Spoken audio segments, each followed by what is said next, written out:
Hello. Well,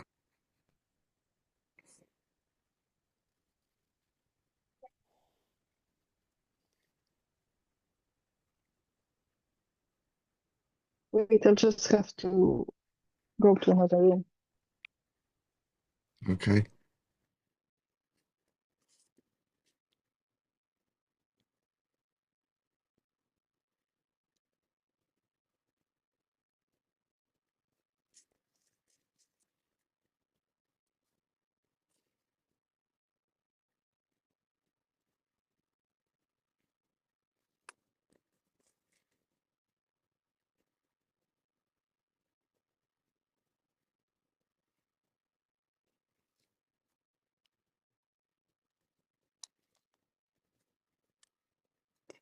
You're,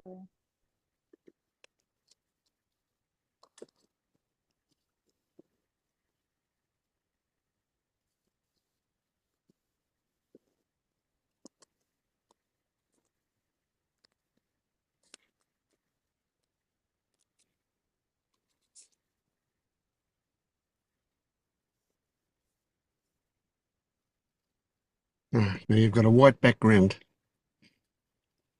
yes, so Mm. So how have you been? fine. Well, Nothing happening. so have you continued to feel as you were last week? It's fading. It's fading. It was that feeling of, I don't know if I wasn't me, but somehow, everything of me was moved by a centimeter, like there were two me and then just a bit like this, but it's fading.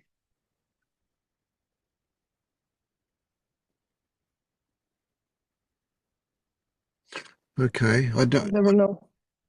I don't remember No that. interesting opposite. Your video, your audio is a bit funny. Maybe you just need to be a little closer. It's coming in and out.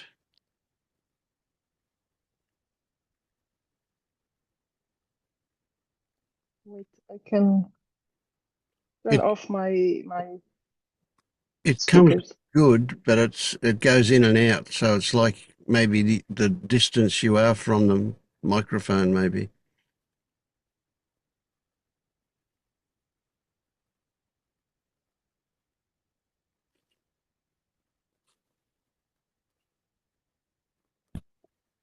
Hi, Vince. Hi, Maja. Hello. We say that Maya. Maya. Maya. Should have had that by now, huh? Hi, Maya. Maya. Maya. Maja. Maya. Thanks. Yeah. Ah, Maya. It looks like a J, but it's really a Y. Maya.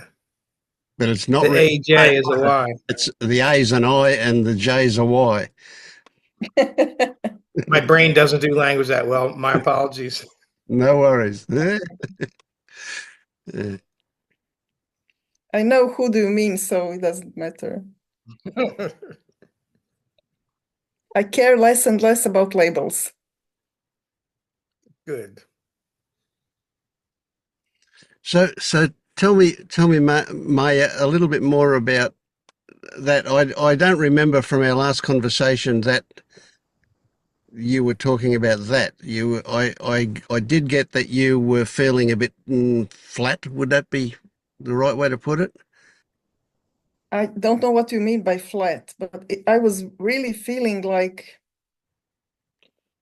a state of emergency, Oh, a bit off. mm, But it was after being a week with my parents, so and work was busy and everything. So it was like everything was too much. And then a small things I told you about the tree, about me watching a tree and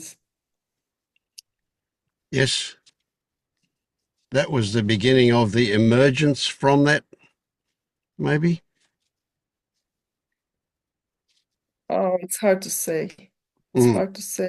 It was in the middle of it, I would say. right.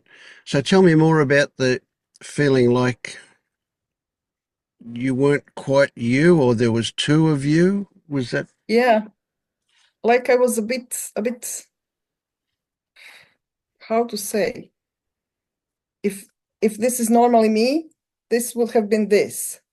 Just a bit off, really a bit off. in a But now in a, it's fading in a not good way? in a not good way, too stressed. I was really stressed. I felt stress like buzzing in my body. Okay, right, right.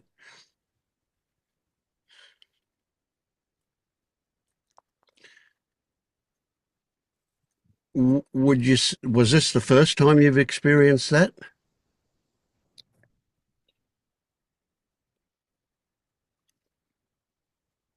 or the first time it was expressed like that? First time it was expressed like that. It must have been, I was stressed a lot before, but this time, well, I was able to observe it. I was able to see it. I wasn't a victim of it Mm, anymore. mm. It was happening. It was too much. Being with my mom is a lot, but it was okay. Yeah, of course. Yeah, but still the stress was there. Yeah, yeah. Hi, Lou. So you would it be accurate to say that it appears that you your reaction to that stress, um, what did you say? Was a variation of the old way that you coped with stress? Not the same, but a variation. But it was like you were still you weren't using that opportunity to self-reflect in a way, even though you were outside of it, you were still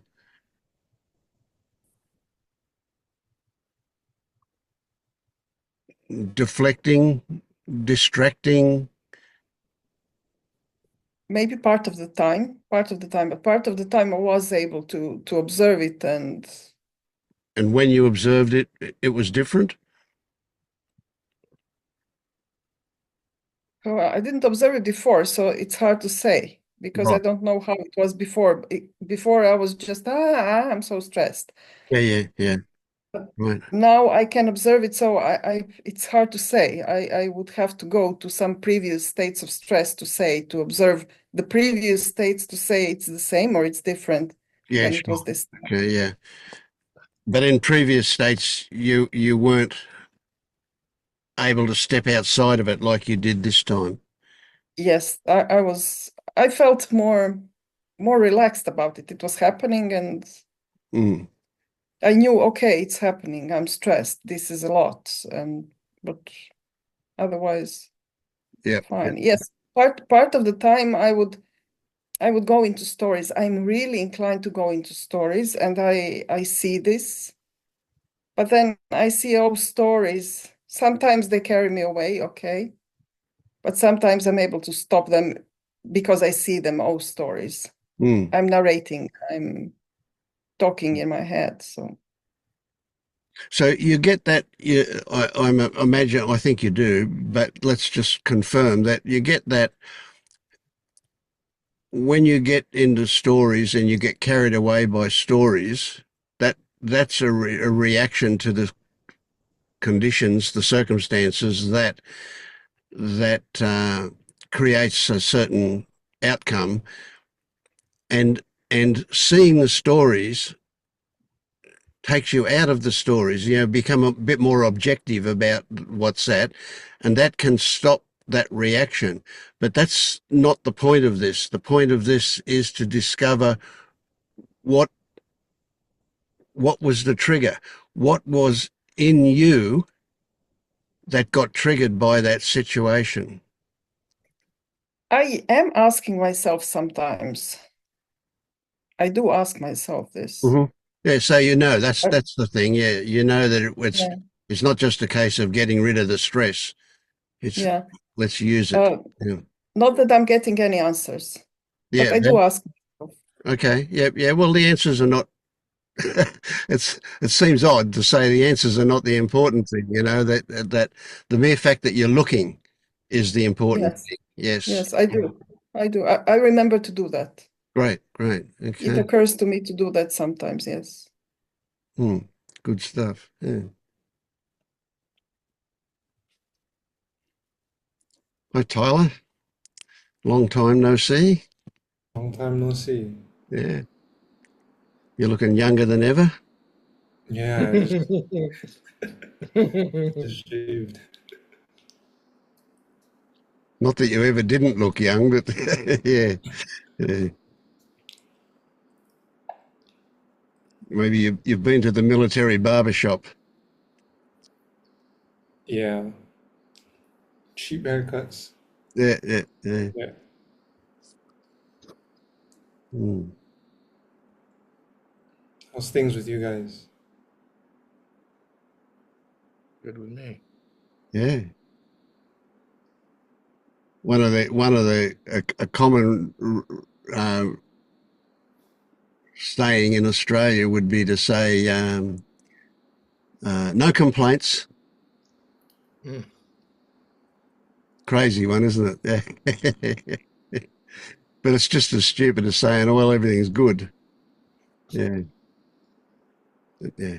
I can't complain. That's what we say here. Same thing. I can't complain. Mm. Then I'll complain immediately afterwards. Yeah.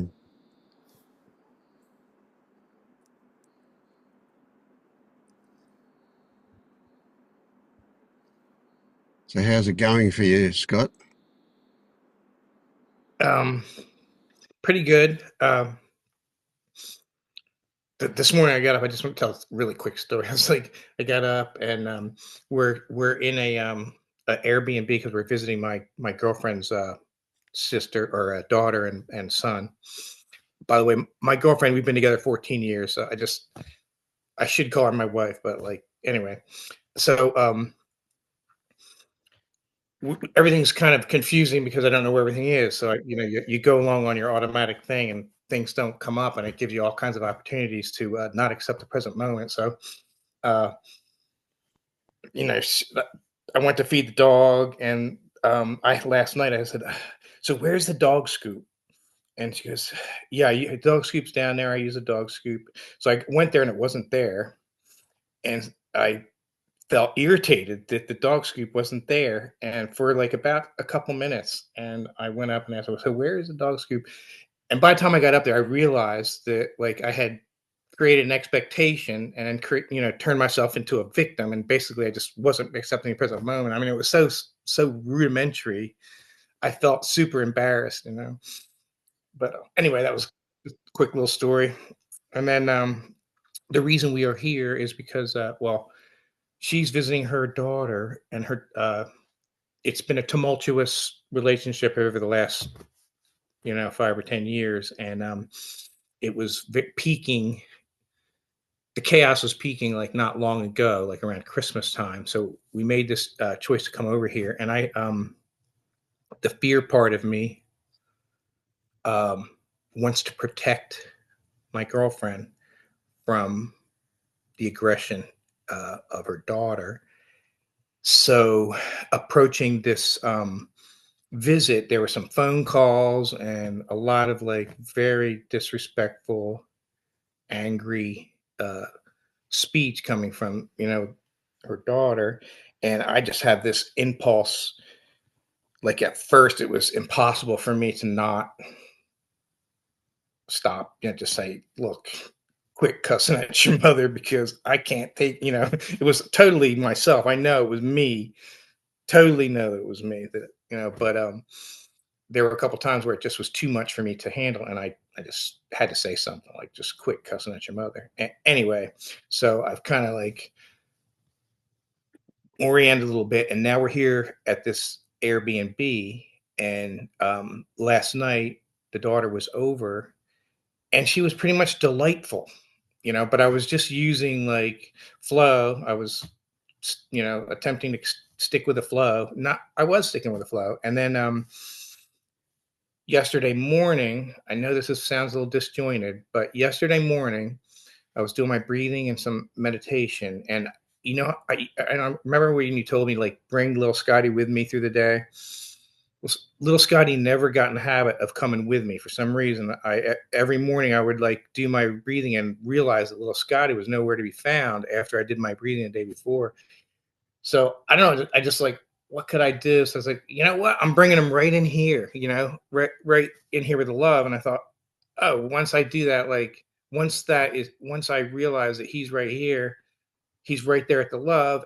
And it just made me feel really warm and self-loving. I don't know what I'm saying, but so it just really gave me a lot of confidence. And when I got here, the daughter was pretty much delightful the whole time last night, and we have a couple more days, so we'll see how things go. But it's definitely it's a lab.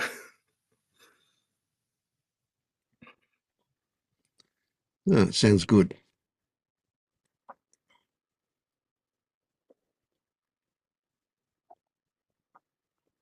One thing I wondered was, doesn't really matter, I guess, but like, remember the story? I don't know if you remember the story about my older son and his wife would say, would criticize him, and then I'd get a stomach ache every time that stuff started happening. And so I wondered, like, it's in this case, it's all superficial. Like the energy's up here in my chest, and I get this like temporary superficial jolt of like emotional energy, but I don't get sick to my stomach, and I don't have long lasting effects. And I'm aware of what's going on. But when I was over there at my older son's house, it was a hit, a sensation, and then I thought that I just took the hit, felt the sensation, and let it go. But then my stomach killed me for 2 days after that, and I realized, so it just seems like the one with my older brother connects back to my divorce and my shame, I guess. And this one is just like doesn't really connect deeply to my conditioning or something, maybe. I don't know. I guess it doesn't matter. It does, yeah. It's interesting, isn't it? I mean, you just to play with organ language, to say that you can't stomach what you see with your son and his wife, the criticism. Yet when it came to your wife and her daughter, it wasn't the same reaction. It was much more even though you said, told her to stop cussing her mother, you didn't have that stomach reaction. It was much more in your chest, so maybe it was a more of a heart reaction. Yeah. I know there's like way less conditioning, and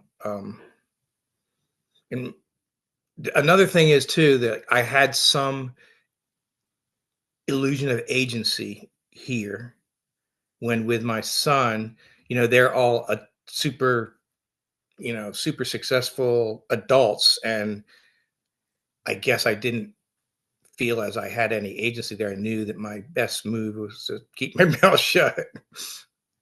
Mm. I mean, it's I don't know. It's all been It's positive.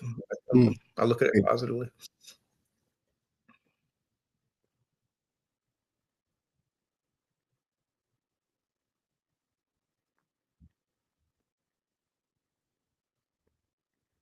Yeah, it sounds like you're in a good place. You're working on things okay.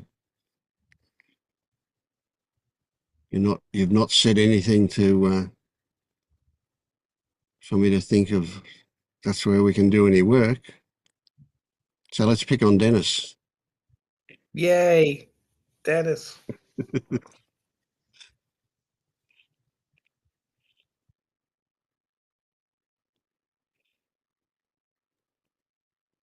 No, let's stay with Scott for a while. Yeah, keep going with Scott. He's work to do there. Uh, but not much to report here, guys. Really. Just come on to listen.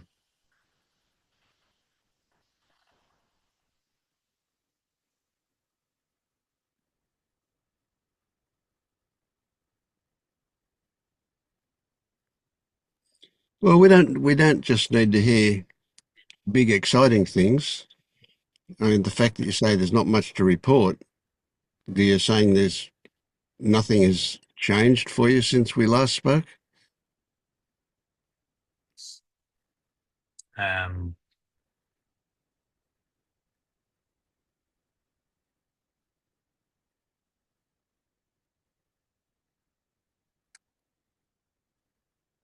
just working away.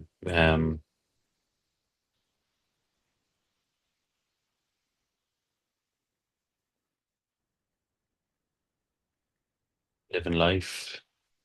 Um,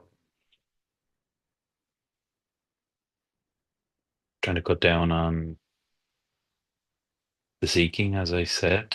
Stop it, and I cancelled my YouTube Premium subscription. Oh, okay. So, Yeah. so, so that's going to put the kibosh on watching any videos really with ads and whatever comes on there. So, um, So is your experience at work the same?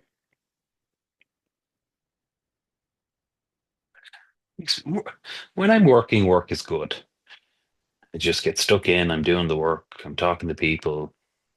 There's less fear or self-reflecting, a bit more courageous, and just getting on with stuff. But it's a good place. It's a good culture. It fosters that sort of ability to just Yep. be yourself, do your job, which is good. That's a nice bonus to have the last 6 months. Actually, next week I'll be permanent. Oh, Uh, that was a big deal for me in the last year. Um, yeah. Well, it sounds like a good culture and everything. So where what are the circumstances that you're in when the quote discontent arises? Is that when you're home or when you're alone or when? yeah. First thing in the morning when I wake up and start thinking, our thinking happens, and I start believing my thoughts, and I'm not awake, and never it's never going to happen. There's no shift. This has all been a absolute waste of time. Uh,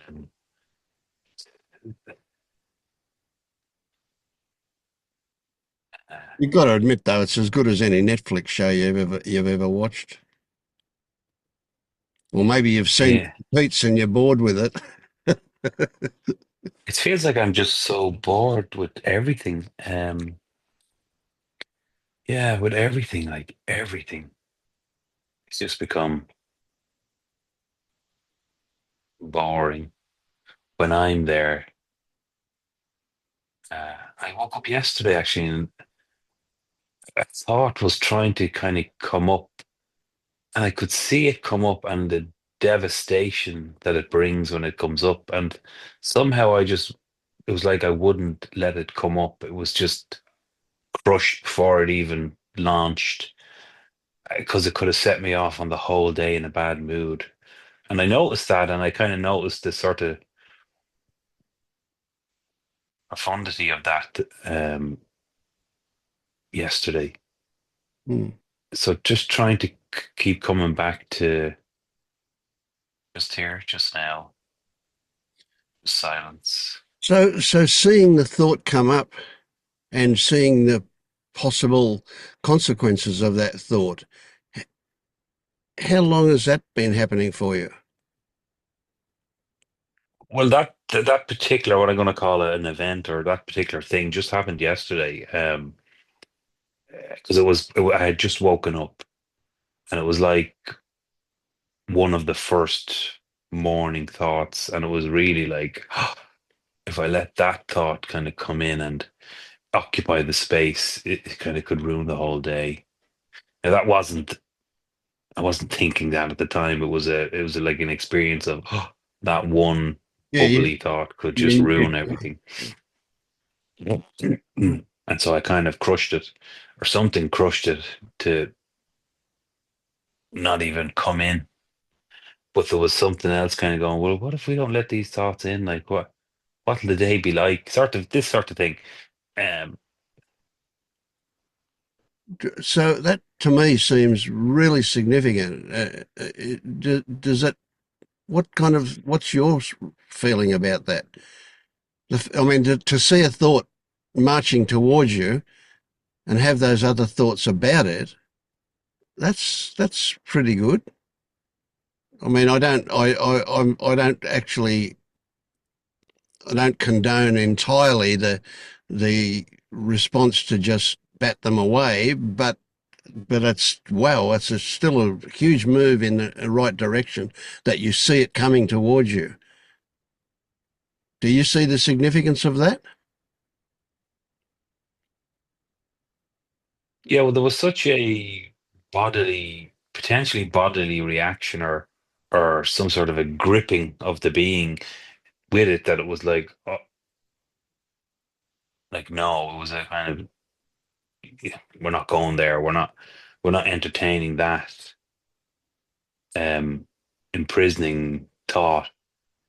And I can't remember right now what it was, because I know it's still lurking in the background somewhere. Yeah. But Um, the point I'm making is, right, so in the past, would it be accurate to say that you never see these things heading towards you? You just discover that you're in the middle of them later on. This yeah, time it's you like it. saw it before it happened.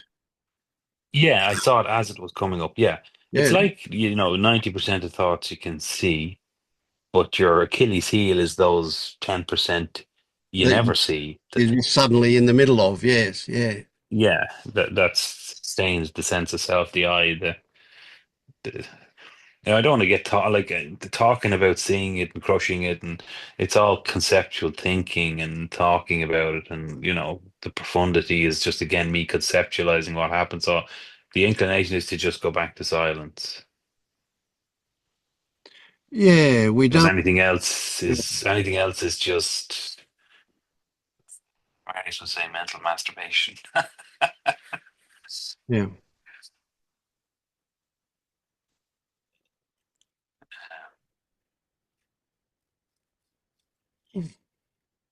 Then I got a Wednesday. I got a back massage because I was very tight, and that day and the next day I was like tyrant with loads of anger. Whatever was, I Right. put it down to whatever was trapped in the body. Yep. So So I was in tied an back, awful bad holding mood. it in.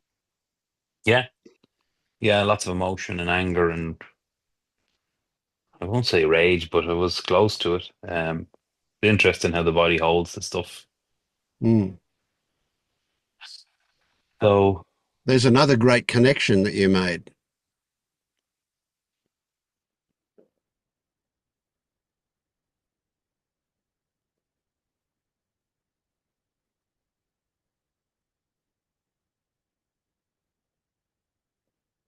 yeah, like I would have known it intellectually as a thing, but observing it in its how it releases, and how manipulating the body with a massage can then release essentially sensations and energy that come Yep. out as anger and frustration. Yep. But the significant thing that I'm seeing, for me, what's significant is that you had a perspective outside of those experiences that put the two together. Yeah, like the awareness is just able to be aware of, put things together, like, and what's going on. And I mean, you can imagine other people having a back massage and feeling the release of all of that tension, and then the next day they're feeling angry, and they would no way would they associate it with a back massage. You did. Yeah. Some people would. Yeah. I suppose there's levels of, what would you say, levels of consciousness or awareness. Some people are just unconscious and are like on autopilot, and there's levels to that. And maybe I have a bit more awareness. Yep.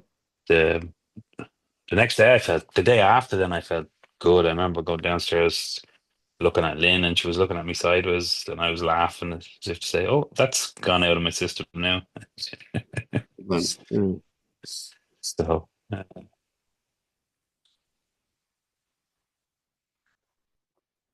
I think I'm slowly losing the expectation of something's going to happen, and there's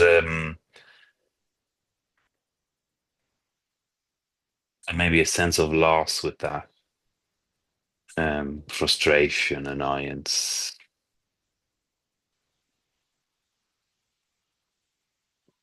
I've been fooling myself essentially for years.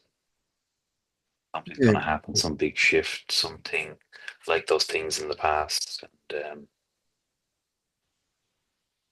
but I'm open to the idea that maybe when those things happened and a certain level of seeing came about, that back then in that state, that difference was profound, but it's maybe less profound today because of incremental sort of Yep.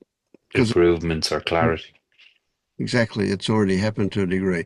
I mean, we just spoke about two things that probably weren't there once. I don't know how long ago, but that are there now. So they're little shifts that because they slip in and they don't really seem like a big thing, but they accumulate. Yeah, to do, yeah. And like another example, it's funny when you question me on little things. Like I've been having this ongoing issue with a gym across the road with noise pollution and just some issues. So it's been going on quite a while. Um, that affects the house. And then there's been other issues around accessibility and the lift not working for years, so nobody with disabilities or mobility issues can join the gym. And that was a big kind of issue for me. And I kept going on about the fact that I'd never joined back because of all that. And I found myself yesterday still dealing with the issue, but because I wanted to kind of get fitter and, stay healthy, I found myself joining back anyway, regardless of the issue I was having, which was unusual because my mind and ego would have kept me away saying, you're not going back there. But I was able to kind of put the two things in their own boxes and deal with each of them individually. So I suppose that's something too. Yeah, that sounds significant to me. Yeah. So you weren't locked into the story of the ideal Mm. and uh, entirely. It took a different perspective. Yeah. Yeah, I can tackle the problem and not let it overshadow my life to a degree where I won't go to the nearest gym to keep fit, So Yep. Yep. there's a discernment there that's the old saying, tackle the problem, not the person. That's not quite correct, but it's that sort of spirit. Yep. Yep. Good one. Yep. Yep. Okay. So what about responsibility? What's your relationship with responsibility these days?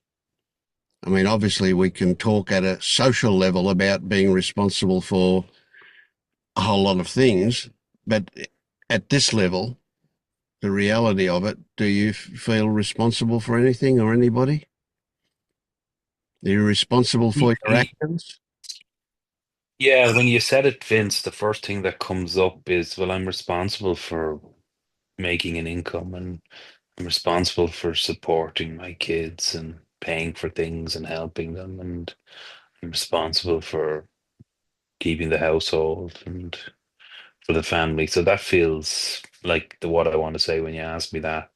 Yeah, but that stuff will happen anyway, won't it? Whether you feel responsible or not. I mean, not that you're going to be irresponsible, because that's not part of your nature. Your part of your nature is that you're going to do what needs to be done.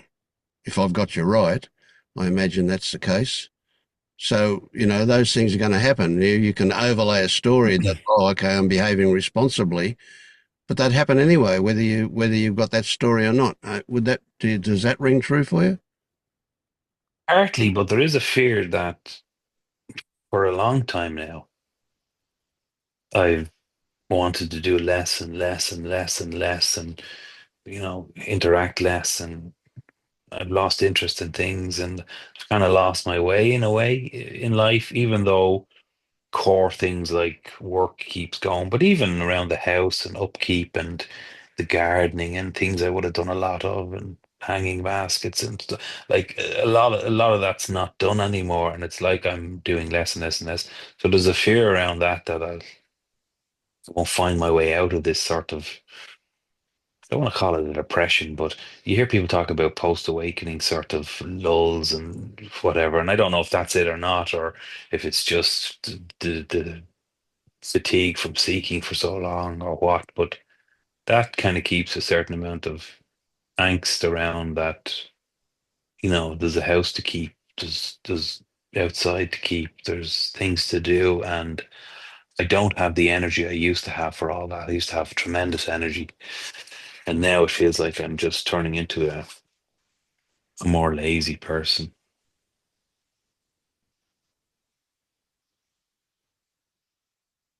And I wouldn't like that to spill over into work and just go, to hell with it. I don't want to go to work anymore, you know. Hmm. So, how is your level of energy or enthusiasm for that stuff? How is the amount of stuff that gets done or the things that don't get done? How's that got anything to do with responsibility?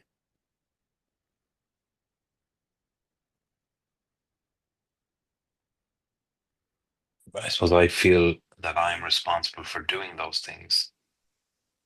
Oh, okay.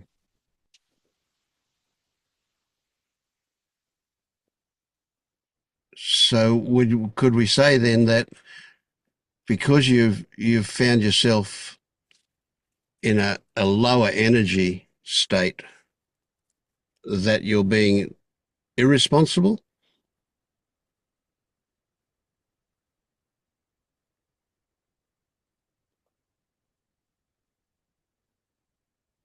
So where do you feel that one when I I'm ask that? being less. I'm being less responsible. I wouldn't go as far as irresponsible, but it reminds me of times when I would visit someone else's garden or house, and the garden would be overgrown and wild, and I'd be like, "Oh God, how'd you let your garden go like that?" You'd have an opinion. Now, now I understand how people let their gardens go like that. Mm, mm. So Um, that opinion you'd have about them, how could you let your garden go? That also implies that there's something that they're not being responsible. yeah, it's back to control. Things should be kept neat, tidy, and in order. Right. So it's control versus no control.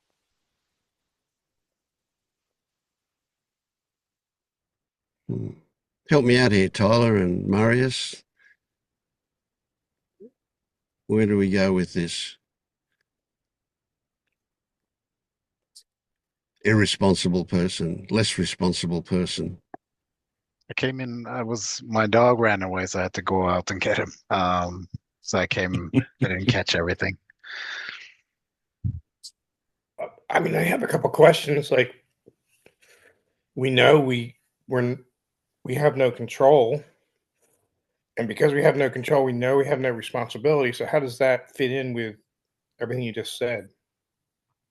Yeah, I wouldn't say I know that, Scott. You don't know that? I guess nobody knows anything. Well, what Dennis is saying is he still believes. I know. Mm. Must be great not to believe that, Scott, or not to have that as a thing. Yeah. I mean, yeah. But that doesn't mean he's got an overgrown garden either. Oh, I know. He probably has a nice garden because he doesn't have it. I don't have a garden at all because I wouldn't. I just don't flood the garden. There you go. Get rid of it and put concrete in it, and it's not an issue. I've done a bit of that. Yeah. Dennis, do you think that things should be kept neat and tidy?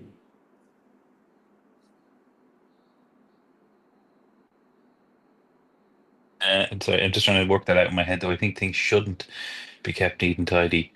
In other Should. words, should things be messy? Oh, should. Sorry. Um, yeah, I like things neat and tidy. I like things in its place. I like to know when you look for something, it's back where it's supposed to be. And some of my kids just leave things everywhere, so the place looks like a mess all the time. So I like to be neat and tidy. And I've And been so that way now, since I was a young fella. Made my bed early, cleaned the room, kept the space neat and tidy. So it's my space and it's neat and tidy. Yeah. and so now you're upset because the garden isn't neat and tidy. Little things like that, like the bathroom was done up a while back, and there's like four jobs I have to do to kind of finish it. And it's been 6 months and I haven't actually finished them. Constantly on my mind to do it, and I haven't done it. And I'm baffled as to the fact that I haven't done it. Me, who's, will strip the kitchen and take everything apart and paint everything and do, I had so much energy and vitality 10 years ago, 5 years ago. And now I'm just, all these things need to be done, but I'm not doing them. It's actually mind boggling.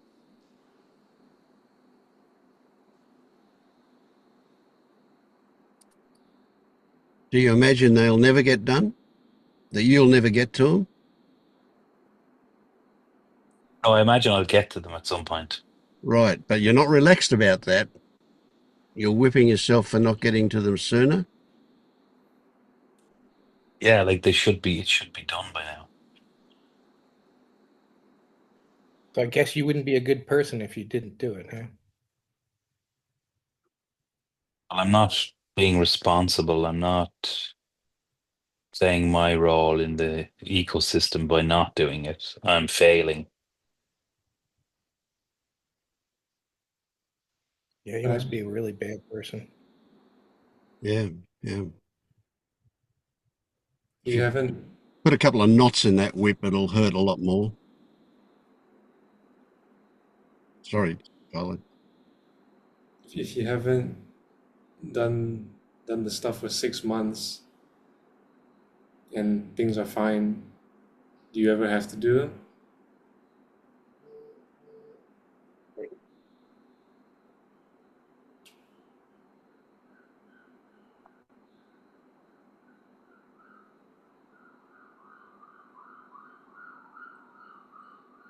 Yeah, it's like a stitch in time saves nine. The stuff has to get done before it gets worse, or when it gets worse, has to be done then.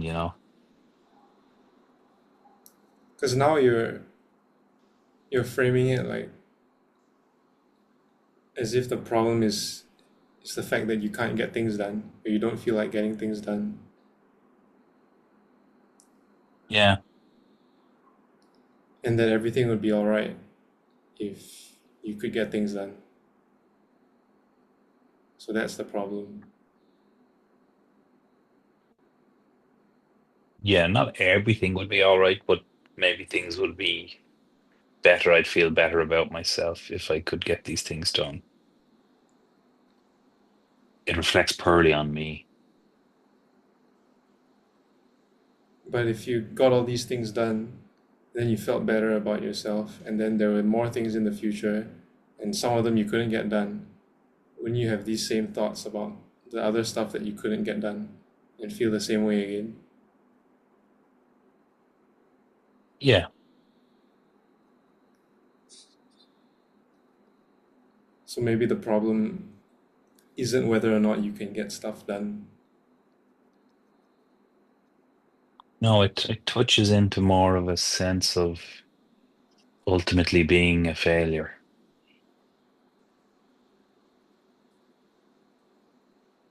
That's really kind of what feels like it's, I don't want to say at the root, but close to the root.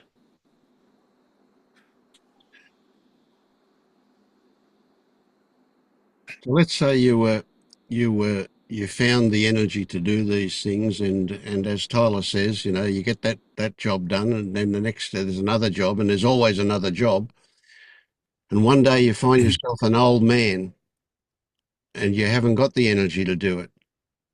Yeah, What are you going to do? Shoot yourself at that point, or you're going to live the probably. rest of your life as a failure?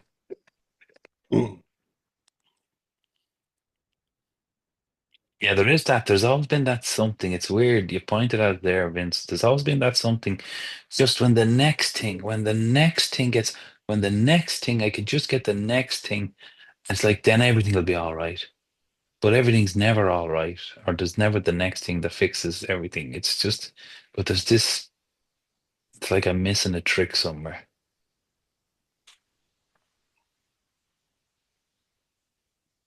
And you're right. Then you feel you waste your whole life with this. The next thing, the next thing. If I get the next thing right, if I just do that, if I try this, if I get that. Morning.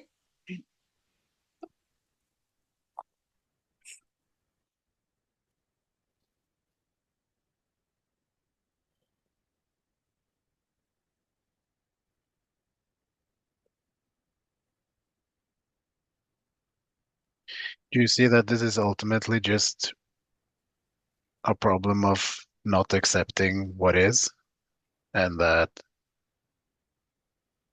you will do whatever you will do when you feel inspired to do it, and to have conflicting thoughts about not doing what your thoughts is telling you that you should do is creating your suffering? Yeah, yeah. Because there's this core belief or core something that I think I mentioned before that it's a real pillar of me. I have to be productive. Mm. Productivity and doing and being things and working hard and was part of my kind of strategy for survival when I was younger. Yeah, that closes a bit of loop. You said before something that I thought was interesting, and that is you've always been this way, right? So when you were young and you were conscientious and you got out and made your bed, I'll bet you made your bed really well too. You didn't just throw the covers back on and left wrinkles in it. You smoothed them out and you got it perfectly aligned, I'll bet, eh? Yep. You really so how young were you when you learned to be OCD about everything? Um, I'm rough guess that sort of stuff would have been maybe 13, roughly. I don't know exactly. Hmm. Hmm. Maybe 13. It was some way of, like, I can look back now, it's some way of creating order in chaos. So your room was clean, your bed was made, you have your own space, and So was everything outside of your room chaotic? Were you at home at that point, or were you in a boarding school, or what? oh no, at home, at home. Yep. Yeah. So was the rest of the house chaotic, or was it all like your room, all very neat and tidy and organised? I'd say it was about normal. Like we'd clean up and we'd do chores and we'd make sure on a Saturday, the house got a good clean. So it was reasonably clean most of the time. Yeah, very organised, structured. Not disorganized, but not. I remember being in other people's houses where they'd have plastic on the couches and stuff, and I'd be like, "What's the story here? This is a bit weird." So we weren't OCD as a family, but I think it was more as a reaction to the psychological instability that I created stability in the physical. Hmm. And you're still doing it. Yeah, definitely. Like the cleanest room in the house is my bedroom because I clean it every day and keep it in good order as a sort of I call it a sanctuary. So there's a space you can go to that's not chaotic, living with six other people. So yeah, yeah, there's something about tidy room, tidy mind sort of thing. Yeah. And there's distinct opinions about anything that's not like that. So how do you find how do you live with messy kids? Your kids are teenagers or a bit older? Teenagers and very, very, very messy. Yeah, yeah. So how do you live with that? That must gall you. That must really rub you the wrong way. Yeah, I'll ask them to clean up, but they won't do it. So you're kind of paralyzed into every month we go in and do a deep dive and a deep clean. And then I feel good for them. Like, how can you go into a bed where there's 50 things on the bed? Like, you can't even get into the bed. Like, how do you sleep that way? I can't imagine. Like, my idea of having a cool room, nothing distracting, go in and go to bed is just at odds with their lifestyle. And I kind of feel bad for them. And it's some way my fault because I've encouraged or allowed this environment to happen. I'm the parent, I'm responsible. So I need to take action. So, yeah.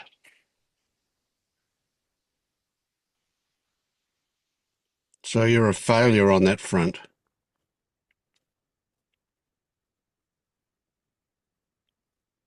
Didn't train your kids to be like you. Yeah, but part of me feels like that's a bit of a success. Trying not to give them too much of me. Oh, it baffles me and it stresses me out, but it's their world, so I'm kind of not, I don't give out about it or, moan every day about it. I'll just say it. Would you not maybe have a go at cleaning up the room a bit? And then I started to realize, okay, I need to mount something for them to get more shelf space. And we've all these books on display, which they've finished reading and don't read. So I need to get boxes to store them away. So they actually have space and shelving to put stuff so the place isn't such a mess. So it's not their fault, it's my fault. And I need to do a Yeah. bit of creativity in the room to give them a better space. And the plan is to do that at some point. So Mm. So you can see quite clearly, I can, and I think you can too, how this all relates back to control. oh yeah, yeah. Yeah, sure. I suffered panic attacks for years, and that was based on the fear of no control. Right. So is there or are you aware of a fear that if you recognize that control is an illusion, that feels more like losing control and that you'll be back in that state, that panic attack state? Is that a fear you have? No, no. I don't have a fear of losing control. I just don't know how to lose control. Mm, In a mm. good way, in a I good way, get that. like. Yeah, yeah. Every fiber of your being uh, wants to be in control. Yeah.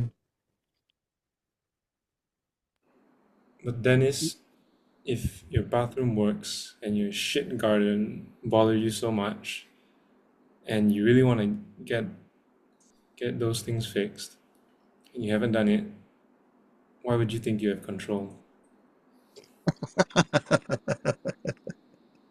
Oh no, it's a great one, Tyler. Yeah, it's a great question. Yeah, it's staring me right in the face, isn't it? Like,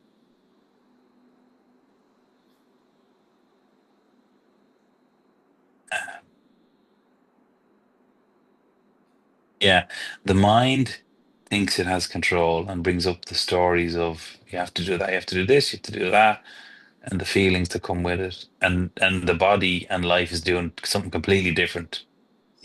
And yeah, I can see that, but I still believe I have control. Yeah. Mm. And you're saying, why would you believe that? And I don't know why I would believe that. Yeah, the contradictions are there, aren't they? One thing that I always come back to with control is if you really have control, the very nature of control is that you would always have control. If you've got control and then you haven't got control, you haven't got control.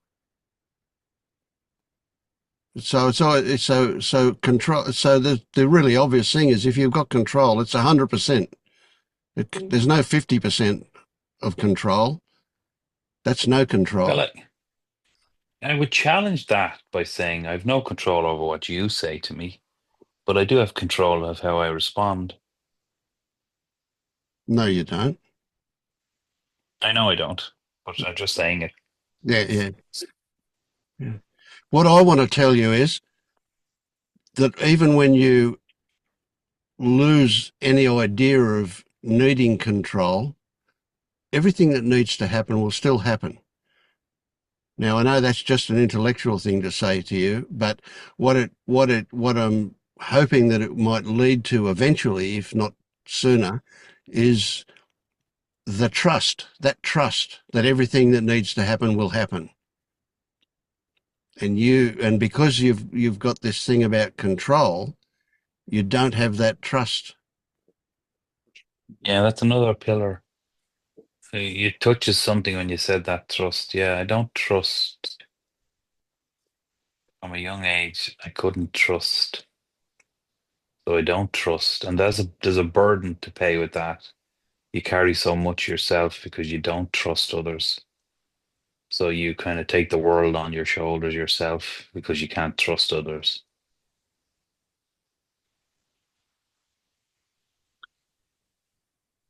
I Yeah. think that looking into control and doership, not only once, but continuously looking is, or at least was important for me to kind of get convinced that, okay, I give up. I don't have control. Not just looking at it once or twice, seeing it intellectually, and then putting it aside, because that's not going to solve anything. And I think it's important to also recognize that we, as humans, are deeply uncomfortable with uncertainty, and life is inherently uncertain. And when we don't accept that and we don't face that uncertainty, we will constantly be trying to find answers, to know something. But we can't know anything.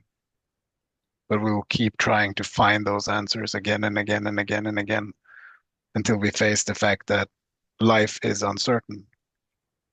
We can't put life in a box. We can't put our conditions on life. And until we accept that, we will suffer. Yeah, well, what you said feels true. I just need to figure out a kind of a practical way of going at that question again and again and again and again until, like you said, it you grok it, or it's not just an intellectual idea; it's an actual. Oh, holy shit! Yeah. So It's a discovery, though. It's not just a reconditioning of that. Even though what we need to do is undo conditioning that's happened before, but it's a change of belief, and that's not something we can do willfully. We can only discover something about a belief that causes it to drop and probably be replaced by another one, maybe. And also tied to what I just said is our unwillingness to accept that we are totally alone, that no one else can give us the answer, that no one else can kind of hand us a piece of knowledge, and that we will be okay when we finally found this answer. This is something we're totally alone in. I think that's also something to look at.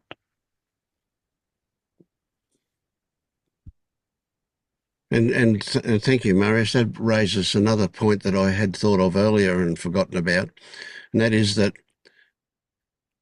any answer you come up with is it's obvious that it's made up. It's a construct, a mental construct. Mhm. and it's worth exactly that. Nothing at all. So part of that trust that I mentioned is also an acceptance that answers are fruitless. We don't, even if we have questions, to have answers for them is what a waste of effort and energy to even go down that path. Of course, we're not talking about practical issues, but in terms of answers about how things work in you, there is no answer except what we make up, and we can make up any answer you like. The story I make up will be different to other people's stories, but they're all stories, so they're all Yeah, meaning. I've had that story of, well, wake up first and then you can deal with all this stuff afterwards because it's supposed to be easier once you've had the shift. Um, as I'm listening to you, it's like, is there a direct path versus a sort of around the mountain path, looking at your shadow and your traumas and your beliefs versus just direct path? Which do you choose? It's been like jumping from one to the other and not knowing which way to go. Not that I can go any which way, but Hmm. Well, I've look, for $1,000. I've got a pill here that'll do it for you. Or you can I'll join give you, my I'll give, I'll ashram, give you, and I'll give you 50 quid for the pill. I know I want you for the rest of your life. You can join my ashram. Yeah, that'll only cost you $1,000 too. Um, yeah, no, there is no direct path. There is no easy way to do this. It is a discovery, and it will happen on its own accord whenever it's going to happen, or not. Maybe it never will. Oh God, did you think about that? Think about the fact that you might go for the rest of your life, and Yeah. how many more years before you just drop this seeking bullshit and just get on with life.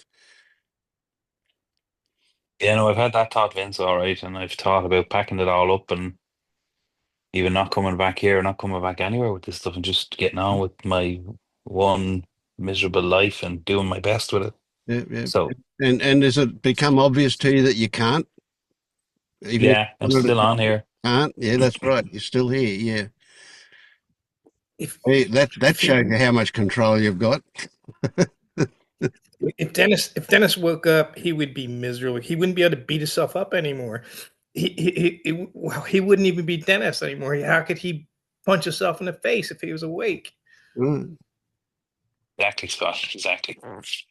Yeah, we could give you a new name. If you come to the ashram, we'll call you something else. You can be Hari somebody or other. Give myself a new name. Mm.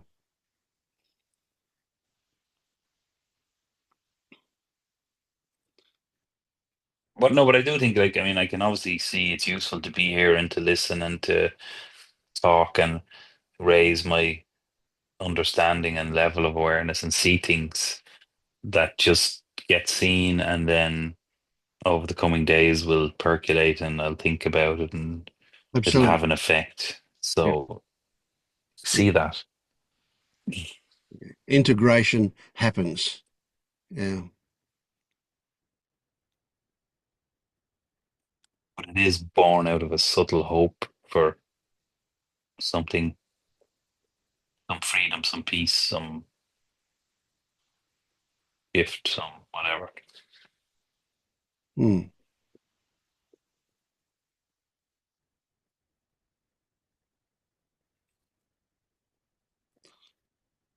But you want those things before you wake up, and then you'll wake up.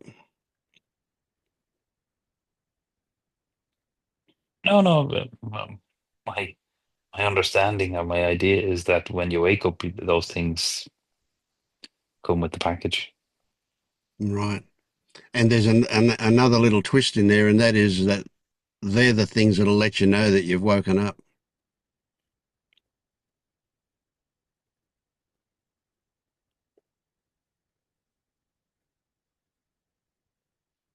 Yeah, I don't even. I mean, I don't even know if I'd know if I was awake. Okay, well, Would I let's even be here? yeah, so that's perfect. Let's say, right, okay, right now you don't know that you're awake. Okay, you No, could, that's not what I said. uh, I said I don't know that like that I don't I don't know that I would know that I'm awake if I did awaken. right. So do you know that you're awake now? Oh, hesitation. I I didn't expect you'd hesitate. Well, within the context of my question, it kind of made me think a little bit. Question. Mm. What was your question again? Don't know that you're awake. Do you know that you're awake? Do you know that you're not awake? Yeah, I think I know that I'm not awake.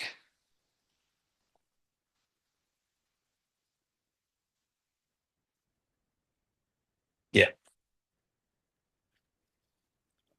But at the same time, you say maybe you won't know that you're awake when you are awake.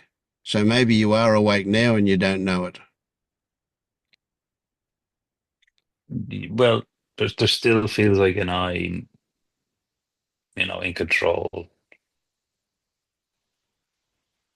Okay. So where is this I that's in control?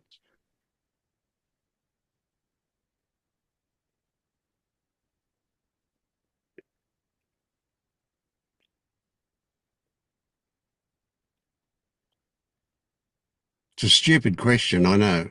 I agree. I believe it is a stupid question, but yeah. It's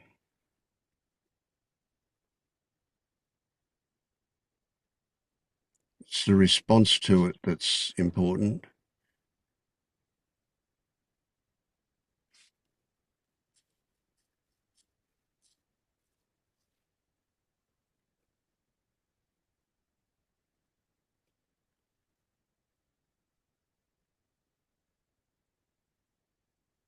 Feel the old eye in the background, like miles away. What do you mean? Where's the eye? I'm here. I'm talking to you. What are you going on about? This is ridiculous. It's like he's miles away back there. And you're like, God, he would be more. Years ago, he would have been front and center. Hmm, that's something. Is he the same age as you, the eye in the background?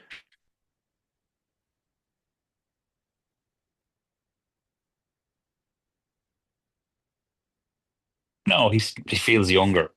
Not hugely younger. Like he's not five or anything, but he's not my age now, and he's not older. Hmm. But he feels different to you. He's more identified.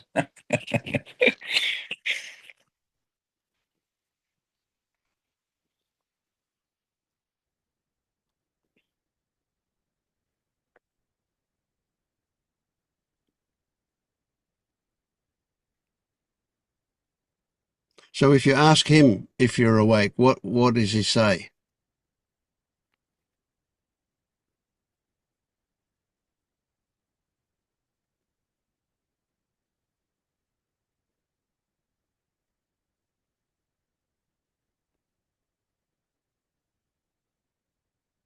He's no idea what you're talking.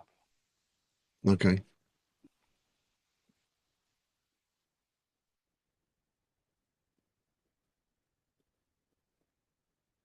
He's not into any of this stuff.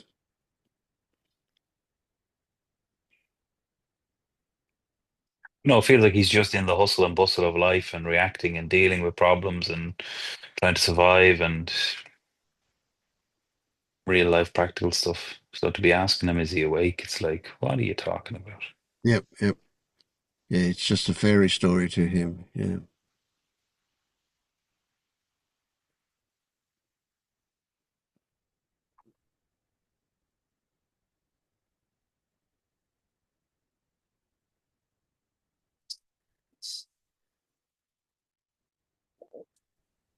Do you see that you have a set of thoughts or interpretations that you are slapping a personification on when we say that a younger version of you believes or don't believes?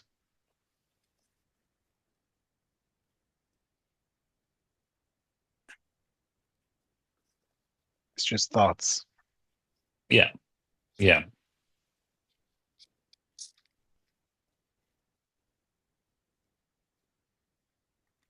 The Yeah. sense I mean, of me, is that anything else than a familiar sensation that you've known since you become conscious of your own thoughts?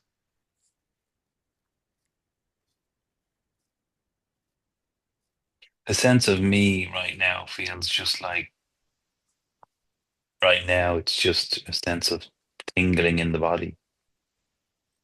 So it's sensations. So there are sensations that are tingling in the body that you interpret as the sense of you. Yeah, it's other than if thoughts come in, which they aren't right now, that could create another, identity. I am the thoughts and I am the sensations. But right now it's just sensations that seem to hold up the belief that there's a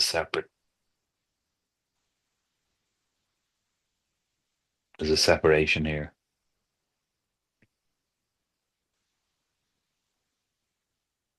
The separation from what? Everything else.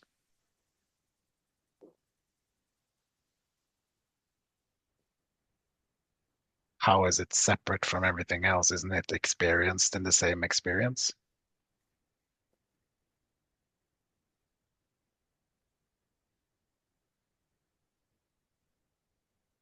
Sight is experienced. Listening is. I think what's happened was the mind slipped in and said, "But you don't feel what another person is feeling." How do you know that?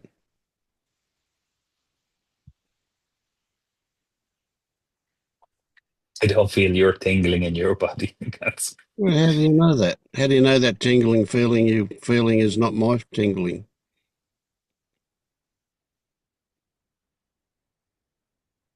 I mean, thoughts will tell you, that's all. What else is, how do you know other than how do you just think it?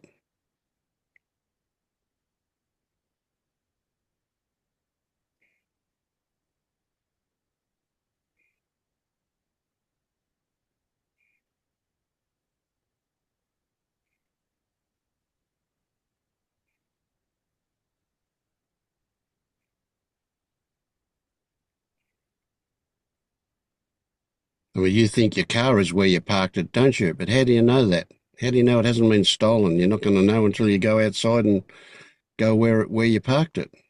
You don't know. yeah. You just think Mm. it. Hmm.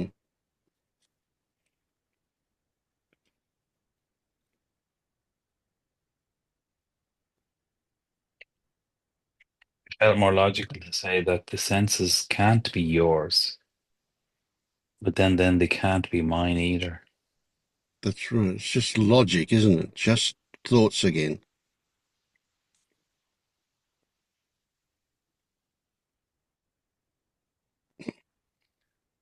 So here's another reality that will happen, and that is that you'll recognize that those sensations don't belong to you. That's what you are when you're experiencing them.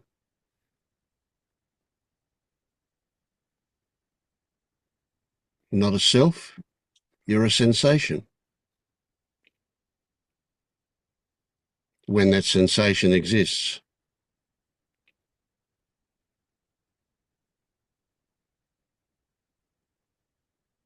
Mm. Yeah.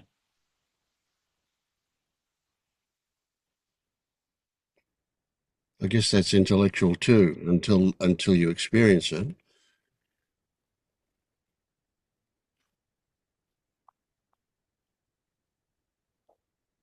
So what is ownership? How can that belong to you, that sensation?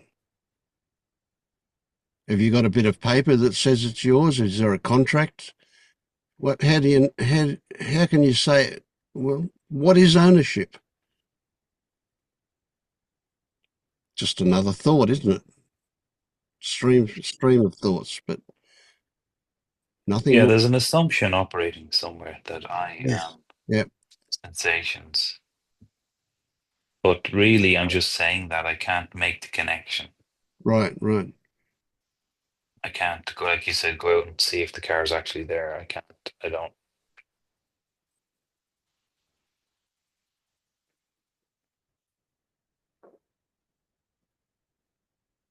So one day somebody is going to say something. Maybe it'll come in that way, maybe not. But you'll hear something, most likely, or likely. Maybe you'll see something, maybe you'll feel something. But for me, it was hearing something that just blew my mind. And then with that, a whole lot of dominoes tumbled. All sorts of things it just cascaded away for me. That's what you would probably refer to as the shift, right? What comes to mind when I ask you, what is the magical sentence or magical thing that you need to hear that will tumble all your dominoes for you? First thing that comes to mind, what is that? Oh, the first thing that came to mind was it's all okay. Right. There you go. It is all okay. Yes. So there's that trust, there's that lack of control, there's that everything in that one, eh? It says it all, doesn't it? It's all okay. It feels quite maternal or, parental. Mm.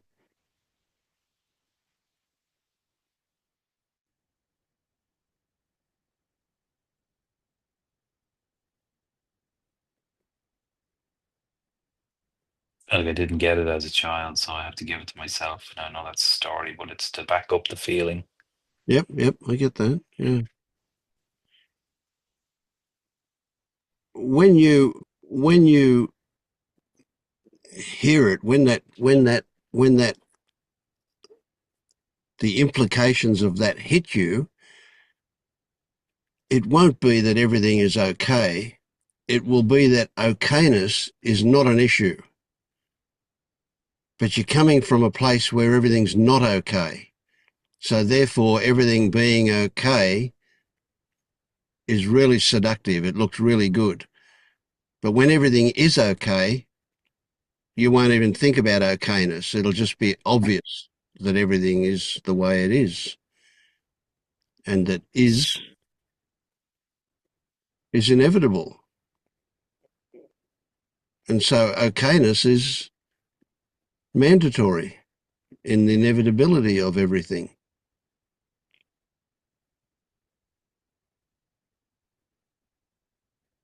So can you get that slight shift to the side a little bit with that one? It is what it is, what it is, and that's inevitable.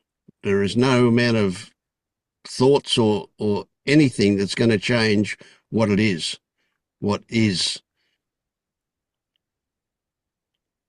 And inside that is that everything is okay.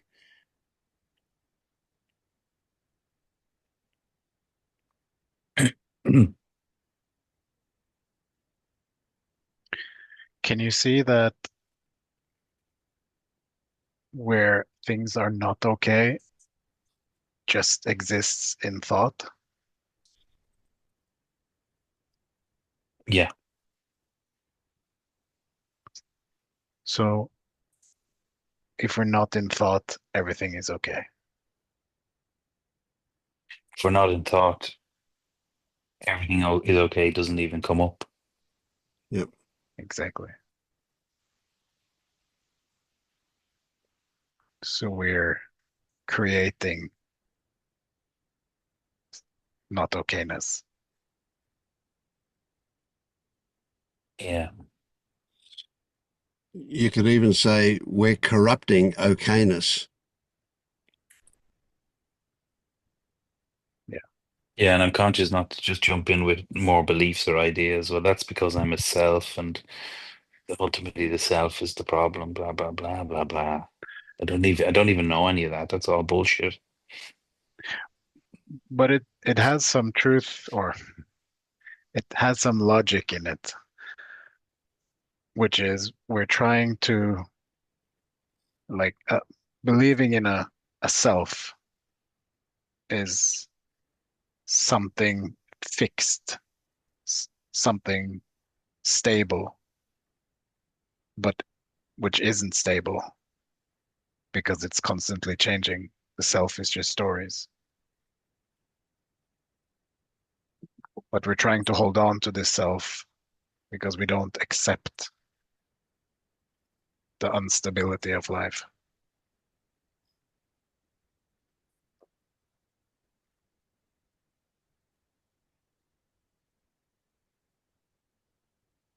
Yeah, but it's like there's a memory or a knowing that years ago the instability in life was way more alive and enlivening and dare I say fun and you know, when you're Oh, younger you feel more alive. yeah. You're giving something existence there. Now it's understandable how, as a child with a limited perspective, it could seem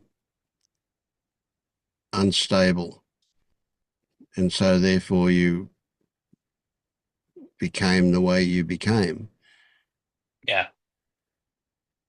But I if you, am I am I was just gonna say, Vince, I am having more memories or recognitions or remembrances of different times in my life when I kind of go, oh, God, that was such a peaceful time. That was such a lovely time.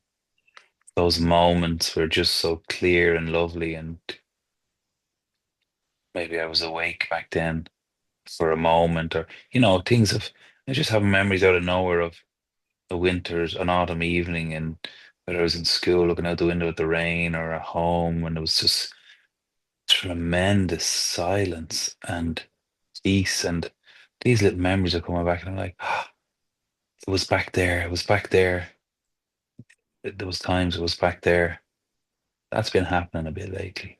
yeah, that's pretty exciting. And when you have those memories, you watch, you're actually feeling that again. Yeah. A touch, a Yes, little, yeah, little but pinprick. Yeah. it's a promise, isn't it?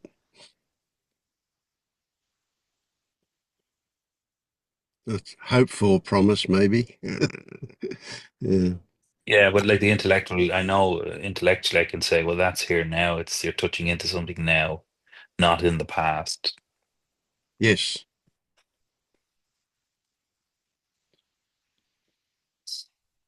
And it's also a carrot that sets up a belief that life should always be like that when you are awakened, which is bullshit.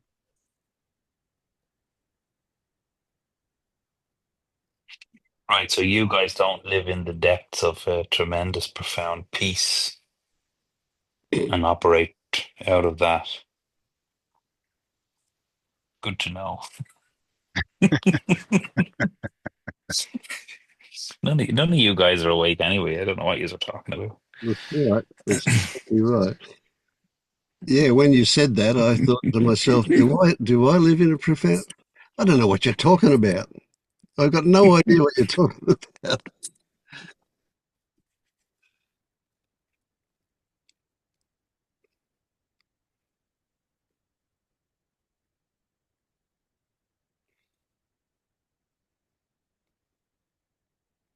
Someone like Nisargadatta would have pointed to it. He would have pointed to the fact that he kind of, I don't know, just stays in the mystery and life happens. Is that not your guys' experience or way of perceiving? Yeah, that's something I can relate to. But even then, only when I think about it.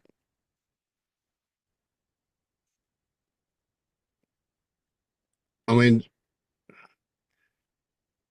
chop wood and carry water doesn't quite fit with today's lifestyle, but sweep the floor and cook the food. And, I spent the day fixing a pump and digging in the lawn and doing stuff like that. There was not even a thought about being awake. There was just digging and hosing and so on and so on. You would Also, look at it and you would go, how ordinary. Sorry, Maurice. that's fine. I also want to say just that, and I know that you can come into the same perspective because we've been talking about this before, is that we have access to a perspective where it can happen that I can go in another perspective where nothing is labeled, nothing is assigned meaning to. Um, that I'm not trying to, or there's no explanation of this. That is the mystery of life. But I also have the access to the making sense, the the the practical perspective of living life. Yeah, when you put it like that, it feels like I'm sick of the practicalness of life and I want to just live in the mystery. But Yeah, so do that. you are living in the mystery, but you just keep overlaying it with ideas that you know stuff. Yeah.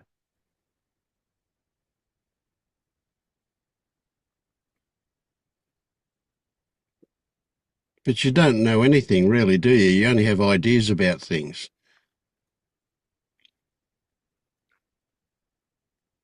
Yeah, no, that's dawning on me more and more. Like and I focus it in around this whole awakening thing and this search and these conversations and the world over people are talking about this stuff. But what does anybody know what they're talking about?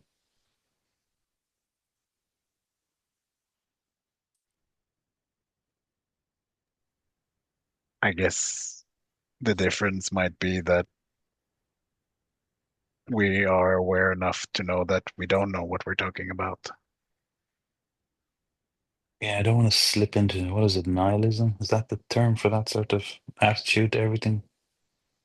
Yeah, don't worry. Nothing matters. Yeah, that only ever happens if somebody's half cooked. It won't happen for you.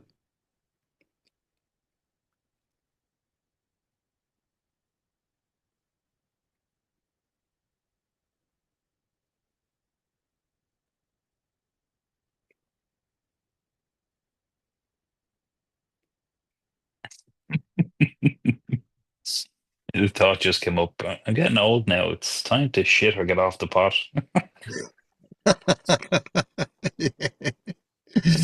Yeah. Uh, Got to wipe your body first.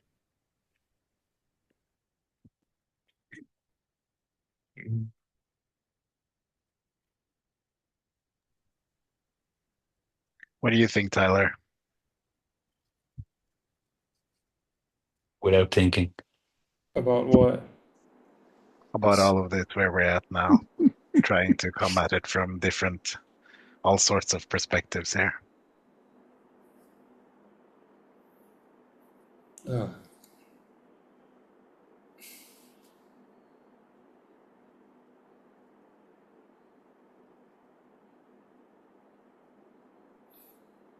I need a more specific question to formulate a thought. What does Denis need to wake up?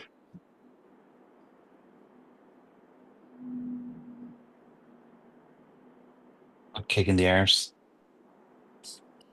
Maybe that'll do it. Yeah.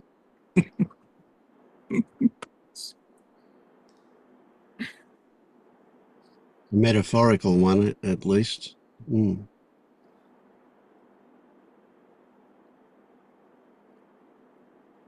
So I this, don't know. yeah, go on, Tyler, please. Mm. I don't know. That's not good enough, Tyler. Okay.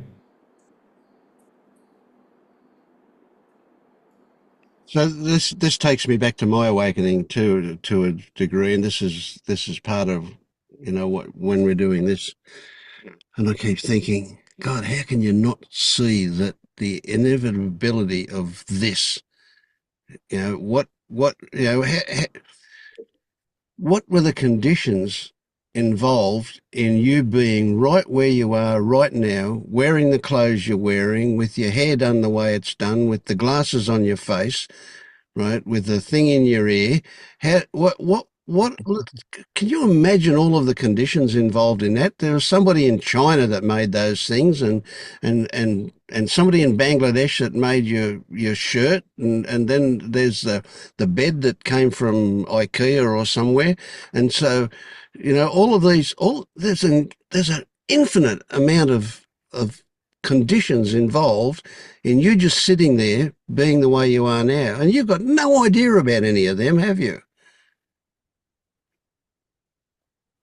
You can dredge up a couple maybe, but you know, Yeah, no, when you put it like that, it's a mystery, isn't it? You put it like that because I can throw a few sentences together about how I bought this and I did that, and but then again, I'm just yeah, but just go back one step and you've got no idea. You don't no idea whose hands touched that T-shirt when it was made. You know, some little girl in Bangladesh was sewing that up, probably, or you know, somebody in China put together the lamp on the wall, and or who knows.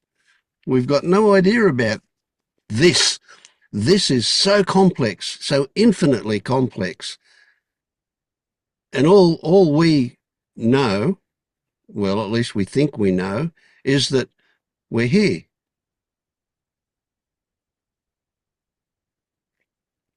Wherever that is. yeah, But it is the way it is. It could not be any different.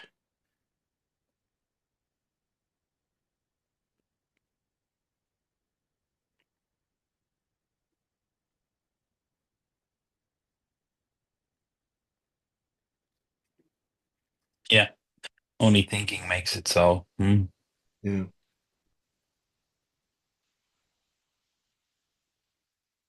That's what rocked my socks off. That inevitability that this is the way it is and couldn't be any different. And I have no idea how it transpired. What generates the desire to want difference, to want something other than this? It can't be just a thought because thoughts could come and go, and to an awakened mind, those thoughts don't generate that desire. So something else is contributing to the desire for something different. Hmm.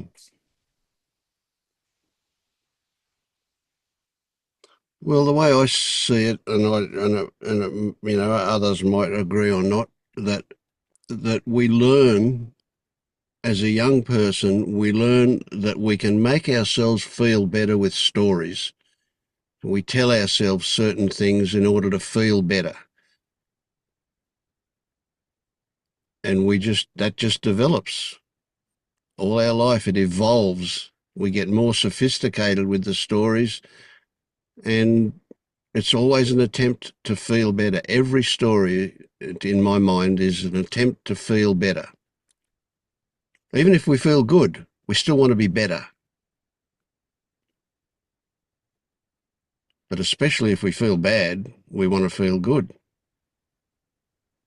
Yeah, but like it's very simple. Like there's awareness, there's a silent watching, then there's a thought. The thought could be, I'd feel so much better if I got cancer. Or the thought could be, I'd feel so much better if I won the lotto. One thought is immediately kind of being through and has no real, right now, has no real impact. But the other one has a bit of juice to it. And it's like, Yeah. yeah, things would be so much better if I won the lotto and I had loads of money.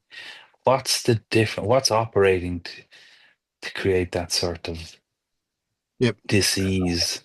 Yeah. Well, there's beliefs, I guess, is one of the things that you would put down to.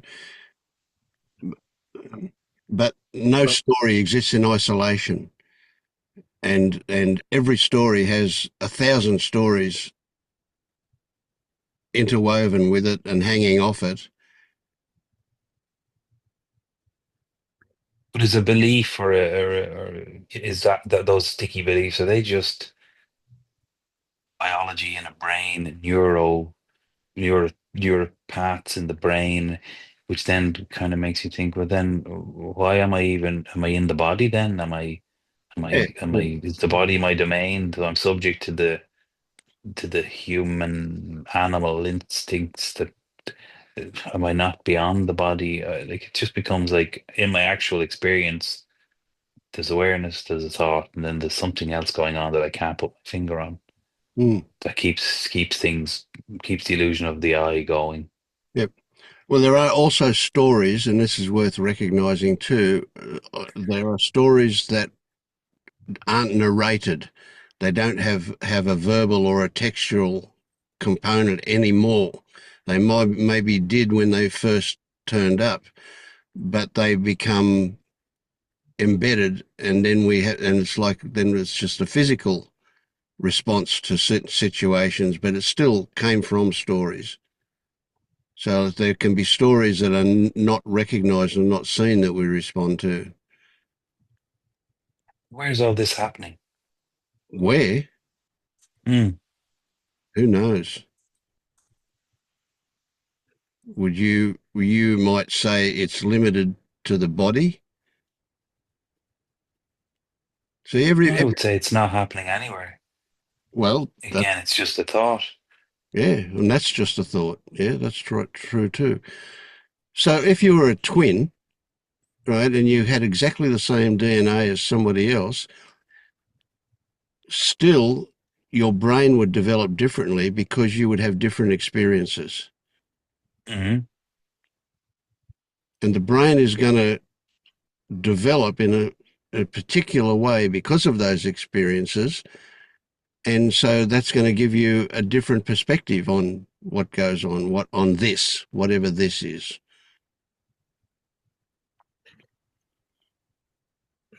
So we can't generalize about, oh, well, it's a human thing.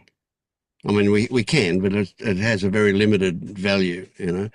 So essentially, every bit of what you know as you, every bit of that meat suit is absolutely unique, and it's been developed and evolved in the way it has, and here we are.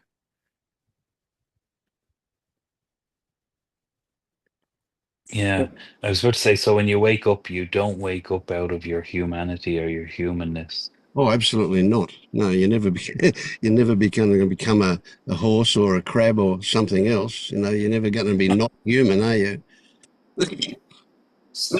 I didn't mean another being. Yeah. No, I was just joking. Yeah. But no, you definitely don't. Now, in fact, I'm inclined to say you become more human because there are less filters in operation and you're more spontaneous and authentic. Yeah, that feels nice, like when you were younger. It is very much like when you were young. I agree. You know, I kind of feel sometimes like I'm a toddler almost.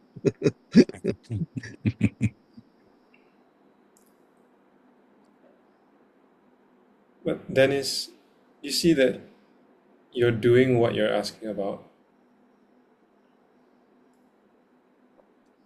Like you're thinking that these thoughts come and then you believe them and then that makes you feel bad.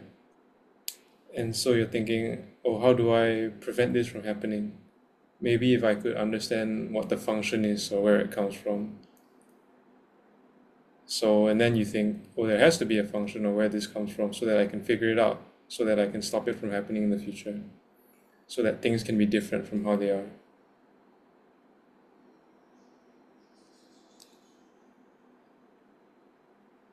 You see that it's all of that behind what you're asking.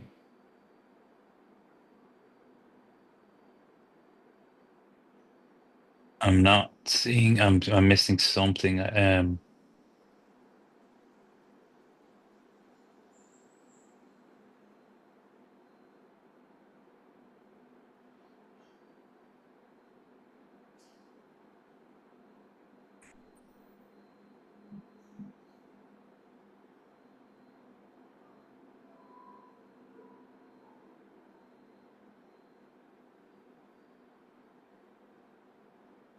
You've just said I'm doing this to myself.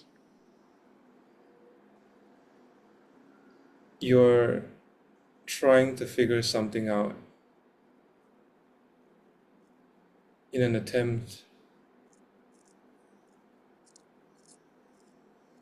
to make things different from how they are.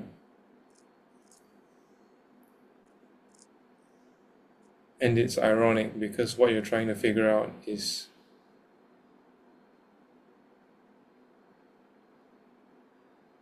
what makes thoughts about changing how things are so convincing.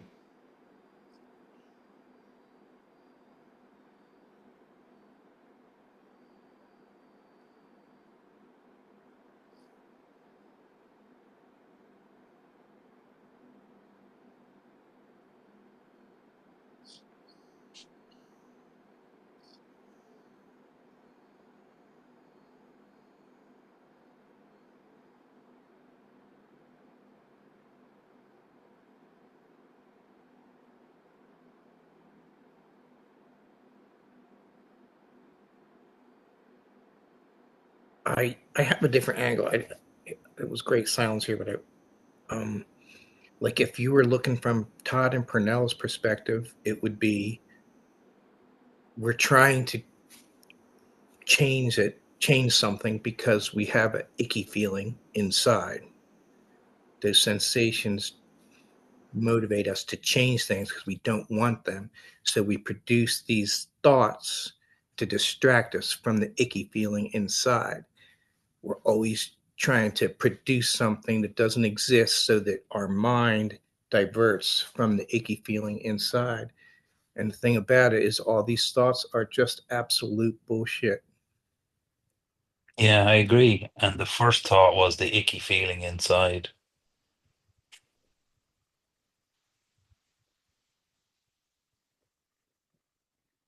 But that seems to happen, Scott, that resistance to feeling just, I know that I can hear the guru, just feel what you're feeling. And sometimes you do it, and 8 out of 10 times you don't. You go into thought. And that's just what's happening. And yet, it seems like there's an action to take to lessen that to happen by feeling more of what you're feeling. And when you don't feel more of what you're feeling when you think you should, then you're back into. You're doing it right now, though. See, like you're diverting from the icky feeling by creating all these stories and thoughts. You're really, my perception is that you're really good with language. You're very descriptive. You tie all these things together to the point where I can't even follow it, and so it's strong to you. But I would look at doubt and realize that these thoughts are just really inconsequential, and it's really just your brain trying to distract you from what's really here right now. That's my bullshit. Yeah, no, that's good, but you can't. But he's you're just. Is he just going to have another thought that says all of that? That it's bullshit and whatever? For me, I just dropped enough thoughts in there, I guess, that my body decided to start going back to the sensation. And so now it's like almost the greater the sensation, the more likely it is I'm going to go in to my just go to the sensation. The bigger the disturbance, I might get stuck for a second, but then I'll be so uncomfortable I'll remember, oh, go to the sensation. And if you keep doing it, I think that's actually what broke my connection with thought. Like all of a sudden I realized, oh, this is just doubt. This is just something pushing these thoughts into my consciousness. Like they put these thoughts in front of me. Oh, here's a shiny thing. Come over here. Don't look at the feeling, And I think the separating those, I think feels like that's what like clicked where I was like, oh, that's right. It really doesn't mean anything, and I don't know what happened, but just like, that's when all the resistance, there's still resistance, but there was a feeling of, oh, it's just this, like, I don't know. I'm losing my Yeah, I get you, idol. though. I get you, yeah. And this is a thing too. Doubt are thoughts, and you can't reason your way out of doubt. And so in the end, doubt becomes irrelevant simply because we get bored with it. Not because any logic shows us that they're wrong, those doubts. Another way to put it is, doubts are the Donald Trump in your life, and no matter how much you tell him he's an idiot, he's not going to believe it. So you can't reason your way out of doubt. You've just got to accept that it's just bullshit.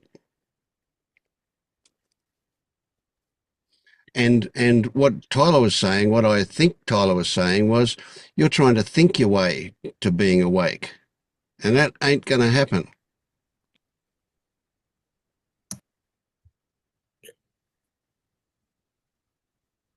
I was doing exactly that. I don't know if everybody does that or not, but I was doing exactly the same thing. Yeah. Well, I had 45 years of seeking, so 45 years of trying to think myself awake, and it didn't work. Yeah, thoughts are a distraction, but so are sensation.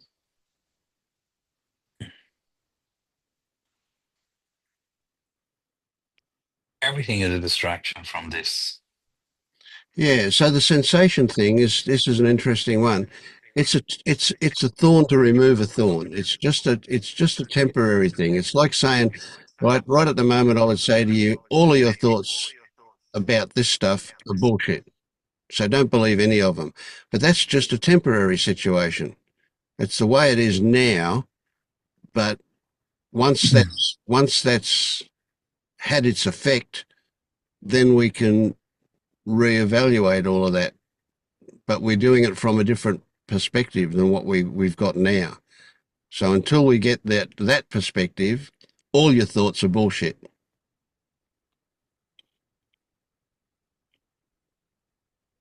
About this stuff, I mean. You can't believe anything that you come up with in your mind. It might or might not be accurate, but believing it is not where you need to go. Disbelieving it is not where you need to go. They're irrelevant. Just don't engage with them.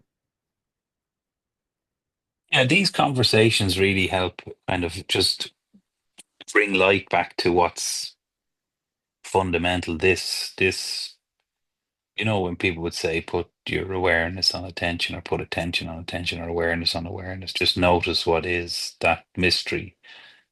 And that's clear and fundamental. And everything is kind of layered on top of that. There's no problem there. And I remember asking Adja 10 years ago, probably, about that space. And his comment was, just stay there. If you stay there, you can't help but wake up. And that was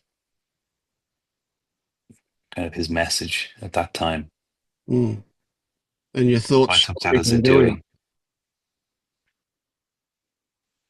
Hmm? Your Say that thoughts again, got in the road from you doing it. You didn't just stay there like Adja told you, did you? Absolutely not. Right. And it was thoughts that got in the road, wasn't it? But they always get in the road. I mean, that's life.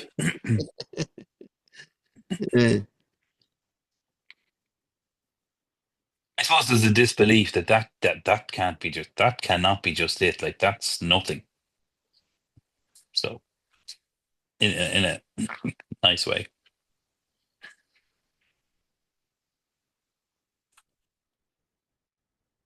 Mhm. Anyway, I've taken up way too much time. Let someone else speak. I'll digest what we've been talking about. Thanks, guys.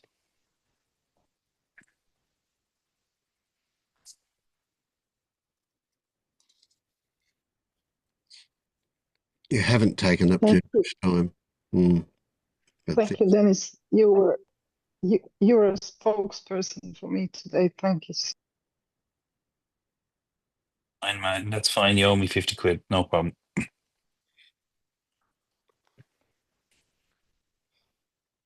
this is the right one.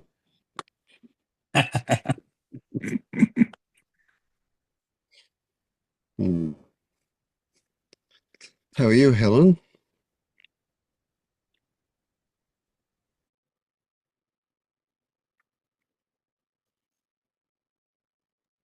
Hi, struggling. I'm really struggling at the minute. I'm realizing I'd got up to the cancer and all the cancer treatments, and I are all right with it, and I stayed calm, and there weren't too many negative thoughts or frightening thoughts or anything. But since then, they've piled in. But I realise, I think I was getting a bit. There was a bit of pride in there that, well, so I might crack this thing, even though I've not had the awakening, I've not had any of that. I thought life was sort of bobbing along, and I was not managing it. I was realizing that, all you've just been saying, about life happening.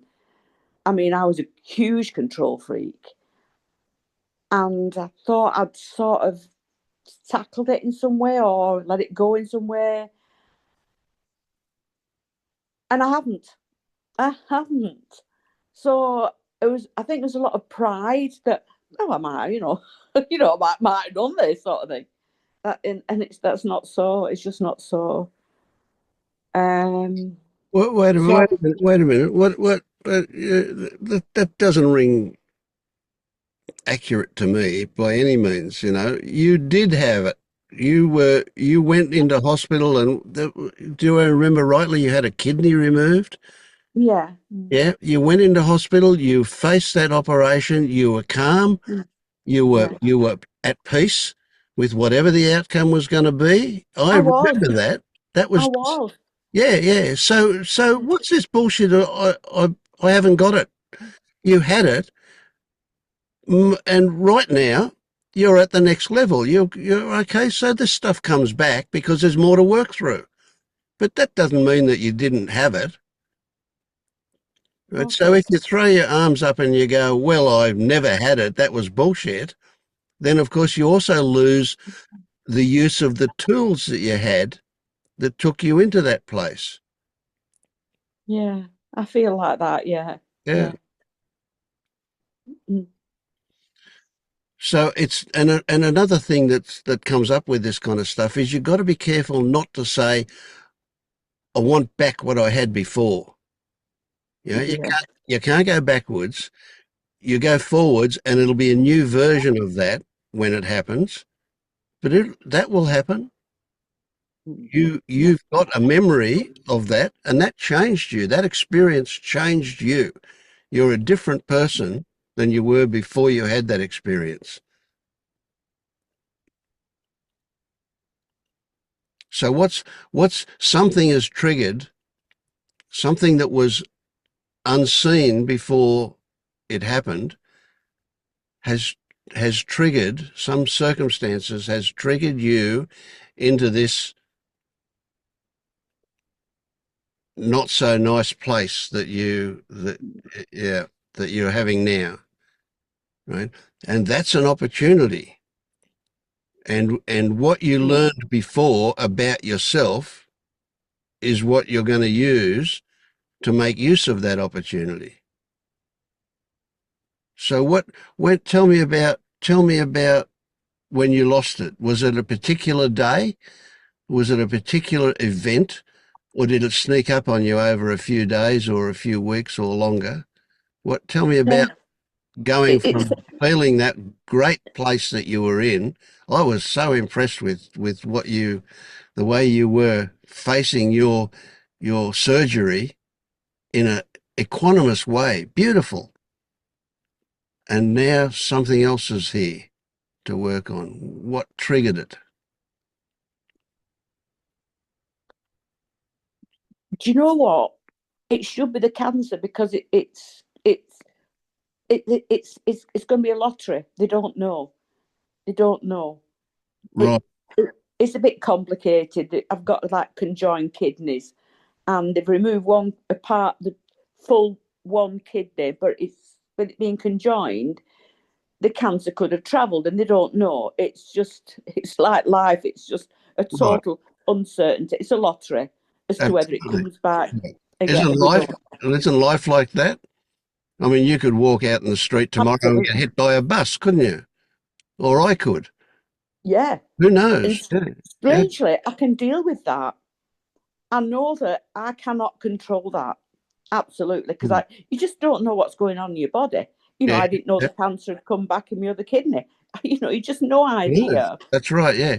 What you do know is that if you get yourself in a stressed out state for long enough, something not so good might happen. It might be cancer, or it might not be. It might be just be whatever. But fill your body with stress hormones constantly. Not a healthy way to be, is it? No. No. So okay, so you don't know, but what we do know is that not knowing, or that uncertainty, or that concern about possibilities is what's triggered you back into this. Would that be accurate, do you think? No, No, not that. I'm all right with all of that. Yeah, good. Because I went into it like that, and out of it, the same. I mean, the prognosis is quite good, because it's not an invasive cancer. It's a relatively low risk cancer. They said that's the words they use. So right. I put that aside. If it happens, it happens, and there's absolutely nothing I can do about it. Okay, so what are you struggling with? It's a relationship that I've struggled with, and it's come to a head, and I've been sort of thrown out of a situation with a friend, a long-term friend, and it's really shocked me. Is it that old one back again? It's the old one back again. Yes, yeah. And it's moved on now, because this woman just all through the cancer treatment never got in contact with, never asked me anything. So I was a bit hurt about that. But I thought, well, again, can't control it. It's happened. But then I sort of thought, no, I will listen to Lisa Cairns doing this. Everything's wonderful. She's in love with everybody. Being in love seems to be the answer, and all of that.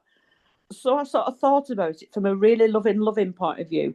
And I messaged her saying, I bear no malice. And, if you want to, stop the relationship, or, not be my friend anymore, then that's all right by me. And and I thought it was the way it was worded, it was really loving. And I didn't say I'm sorry, because I'm not sorry for anything. I've not done anything wrong. Not in my eyes, anyway. It might be in her eyes. Obviously, it's in her eyes. And she totally ignored it. And I'm frightened. I'm really, really frightened. There's a lot of fear, which has been a part of me for all my life, that I now know. Frightened of somebody turning their back on me, or, and it's something As simple as that. Yeah, well, it's not simple, but okay. Would you say that's rejection or abandonment that you're frightened? Both. Rejection and abandonment, yes. Right. Are they the same thing for you? Yes, yeah. Yeah. Yeah. So I've tried writing it down, what does this mean to me and how does it make me feel and all of that. And there's something I can't quite touch. So I'm waking up every morning with this real sort of surge of fear, But then I sort of look at it logically, and well, hold on, logically, I've got other friends, and logically, I Yeah, can. that doesn't work though, does it? No, it's just not worked at all. Yeah. Yeah. And there's just Logic doesn't touch your emotion. That's the thing. Yeah. no, it just doesn't. I mean, I could have thought my way out of it, a few years ago.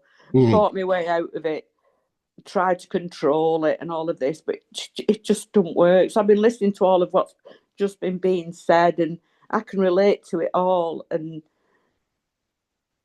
I don't know, is it part of being human and stuff we've got to work through? And Oh, yeah. Yeah. Okay. I get that. What is it?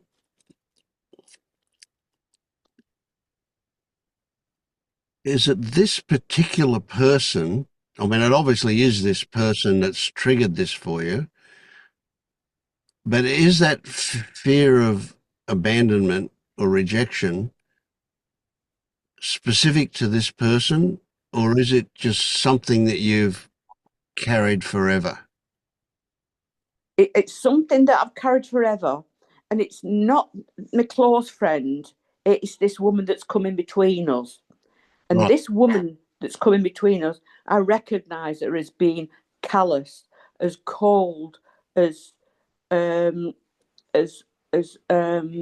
controlling, very rigid, very demanding. Now, so I've been listening, Prunella and all of that, and thinking, well, is that me? Is that part of me? You do sort of everything you see outside it is part of you. I mean, I'm not really seen through that, but I sort of get that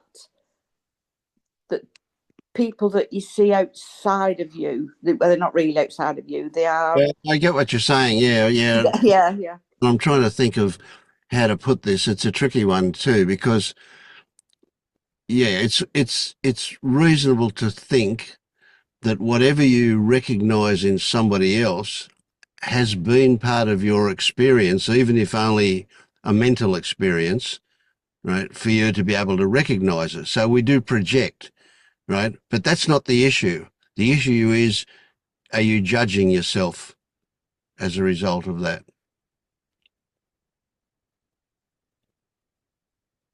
I don't know. Well, you are. I am right. I am all right. One way to look at it could be like you see callousness and hardness in someone else, so you are probably being hard and callous to yourself. Oh.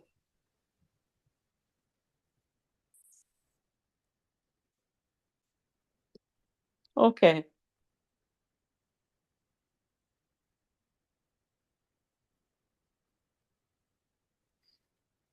Yeah.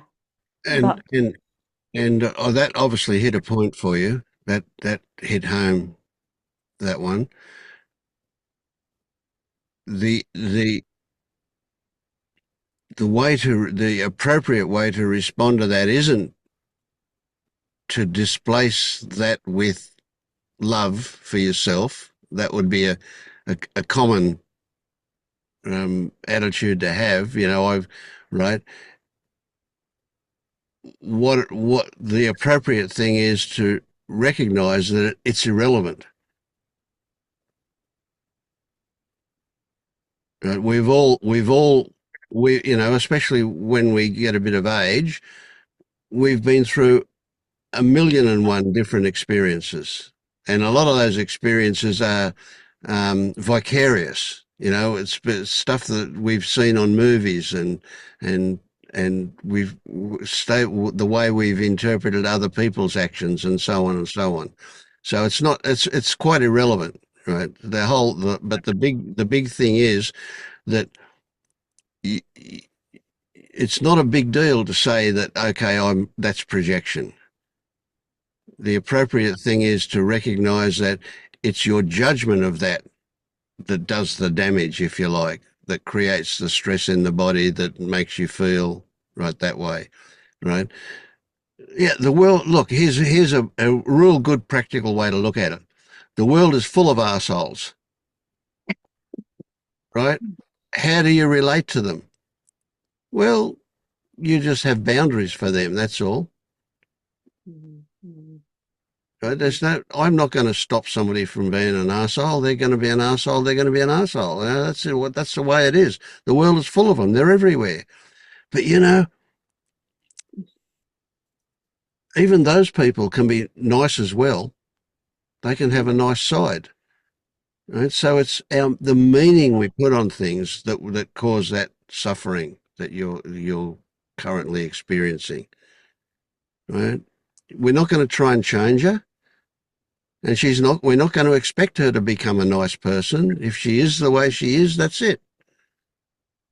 Right? What's really important for you is to say, well, I don't want a toxic person in my life. If she's passive aggressive or a bully or whatever, that makes her not a nice person, well, you just don't want anything to do with that. But you're not going to try and change it. You're not going to punish her for it. It's just the way it is. She's the result of her lifetime of experience and her interpretation. Sad, but that's the way it is. And she can't reject you or abandon you. Or she can't cause anybody else to reject you or abandon you. That's my belief that might happen. Oh, so it hasn't actually happened yet. It just might happen. Well, she's done it with other people, and one or two people are aware of what she's doing and can see what she's doing. But it's not. You don't have that relationship with her that where she can abandon you, do you? You've abandoned her, in fact. Yeah. Yeah, I never thought that. Yeah. She doesn't care because she didn't value your friendship anyway. No. But that's, yeah. So what I'm saying is feeling rejected or feeling abandoned isn't an actuality ever. It is a story that we believe, and then we respond to that story. Right? And yours, because you've carried it for so long, is rooted in early experience. Yes. And young Helen didn't have the skill or the perspective to see the reality in life. She just felt alone, and then overlaid that with what had happened and came up with this idea of being abandoned or rejected.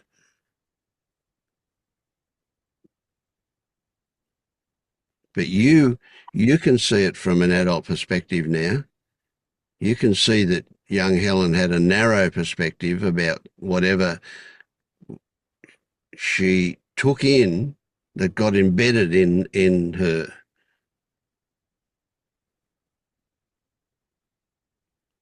Now, you've been talking to her. I know you've been talking to young Helen, but she's not listening to you, is she? No, she's not. No. So the definition of insanity is to keep doing the same thing and expect a different result. Well, that's a definition, but anyway. So I'm suggesting that what you need to do is to look at it, see if you can find a different way to communicate with young Helen. Now, Scott will tell you something about young Scotty, and how he relates to young Scotty, and it's not with thought. Tell her your relationship with young Scotty, Scott. I tried to get him to like follow me around, and he wasn't doing it. So I just like brought him in and put him right here right with my heart. Like I hold him right here. So whenever I have a disturbance, I console him and tell him, "Yeah, I'm here for you. We're going to take care of it together. Like I got it. I'm good. You were too young when it happened, but we got it." I'm gonna just hold him and just spread the love on him. Keep him right close to me so he doesn't go anywhere. That's funny because, well, not funny. That's strange because I sort of did that the other day. I thought, right, come on, we're just going to sit together. I'm not going to say anything, do anything. Just sit on my knee. We'll just sit but I'll sort of protect you, sort of thing. So you did that a lot. Then you did that a lot, did you? Honestly, like I this weekend has been like a challenge for me, and it was yesterday morning. I was meditating, and I just came to me that like he wasn't with me during the day, and I don't know. I said, well, let me bring him in here. So I don't know. It feels good. Oh, that's lovely. Thank you. It's really sweet. Mm. It sounds simple, but it's really powerful stuff. It must be. Yeah. Yeah. Well, that's what I'll do. Yeah. And what you were doing sounds right to me too. What you were doing, just not trying to tell her anything, but you were telling her a huge amount of stuff by just being loving and supportive and just being there for her. Yeah. That communicates a lot of stuff. Yeah. And just feeling safe. Yep. Yeah, no need to be afraid. Mm. That's right. Yeah, yeah. And you can also kind of communicate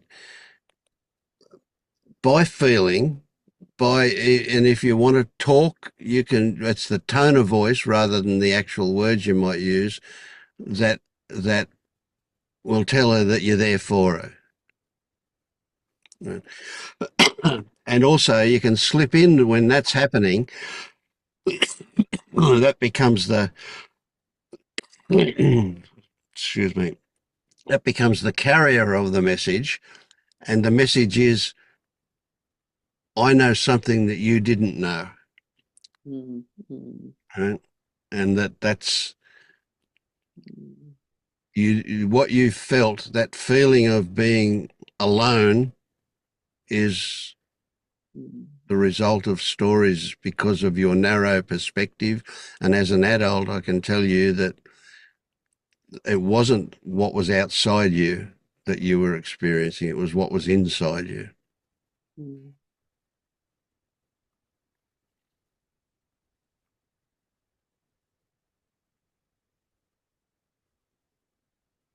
Yeah. Yeah. Yeah. Now, it's important to appreciate that life is always changing. Everything is always changing. There's movement. We need movement for existence at this level. So, everything is always in flux. It's coming and going. It's up and down. It's in and out. It's whatever, there's always that movement. So you might get to, and you've experienced this. See, you were experiencing that equanimity before, and then this took over, right? And you'll go back to the equanimity, and then something else will turn up. When you're feeling good, that's when the next thing to be worked on will come up. No rest for the wicked. No, it keeps you on your toes. It really does.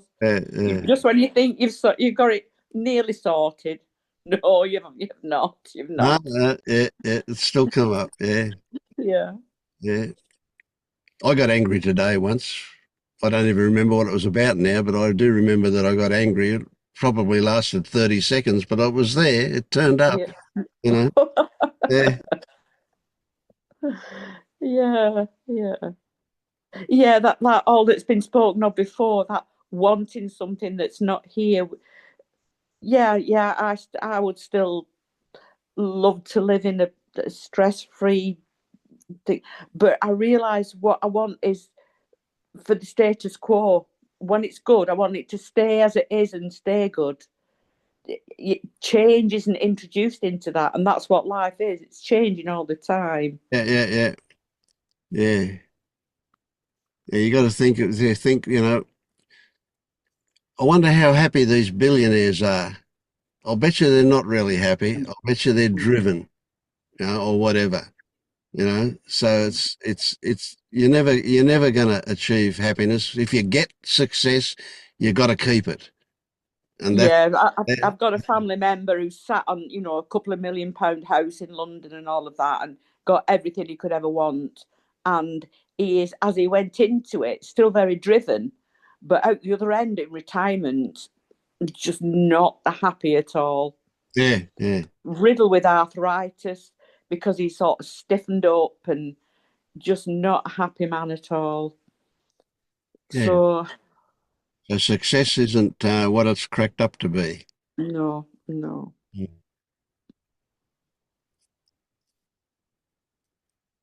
Get that, Dennis? Get your garden in perfect condition. Then that's the next thing. Or keeping it there. Yeah.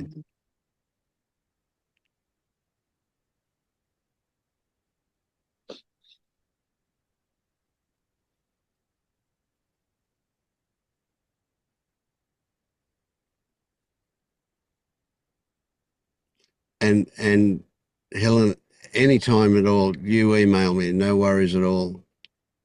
Thank you. If anything comes up, yeah, don't sit on it. Don't get into a muddle by hanging in there. If you need help, ask for it. No worries at all. Thank you so much. Thank you so much.